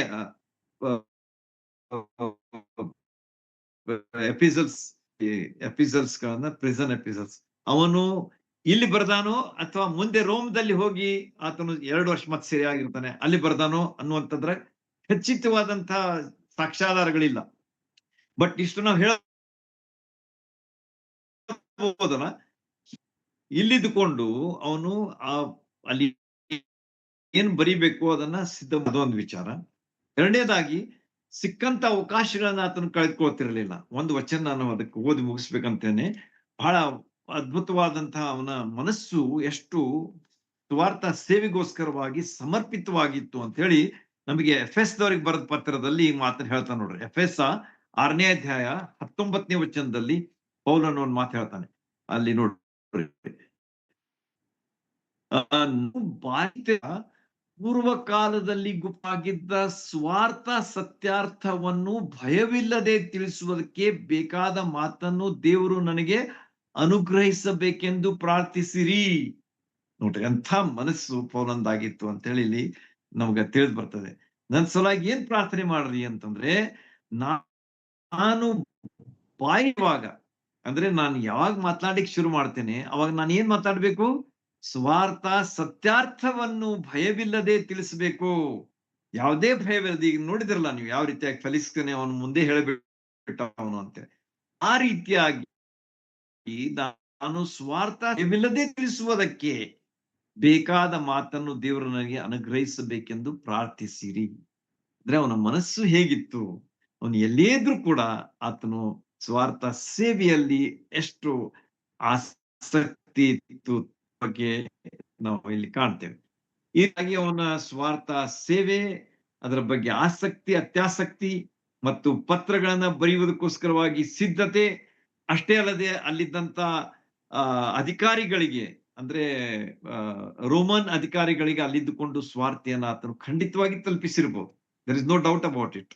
ಈ ರೀತಿಯಾಗಿ ಪೌಲನು ವಿಧವಾದ ರೀತಿಯಲ್ಲಿ ಎಲ್ಲೇ ಇದ್ರು ಏನೇ ಮಾಡಿದ್ರು ಆತನು ಯೇಸು ಸ್ವಾಮಿಯ ಸೇವೆಯಲ್ಲಿ ಮುಂದರಿದನು, ಮುಂದರಿಸಿಕೊಂಡು ಹೋದನು ಎಂಬುದಾಗಿ ನಾವು ಅಲ್ಲಿ ಸ್ಪಷ್ಟವಾಗಿ ಕಂಡುಕೊಳ್ತೇವೆ. ಆದ ಕಾರಣ ನಾವು ಈ ಉದಾಹರಣೆಯನ್ನ, ಉತ್ಕೃಷ್ಟವಾದಂತಹ ಉದಾಹರಣೆ ನಮ್ಮ ಮುಂದಿಟ್ಟುಕೊಂಡು ಆತನ ಸೇವೆಯನ್ನ ಮಾಡುವುದಕ್ಕೆ ಹೆಚ್ಚಾದ ಆಸಕ್ತಿಯಿಂದ ಮುಂದರಿಯುವುದಕ್ಕೆ ದೇವರು ನಮ್ಮೆಲ್ಲರಿಗೆ ತನ್ನ ಸಹಾಯ ಮಾಡ್ಲಿ. ದೇವರ ನಾಮಕ್ಕೆ ಸ್ತೋತ್ರವಾಗಲಿ.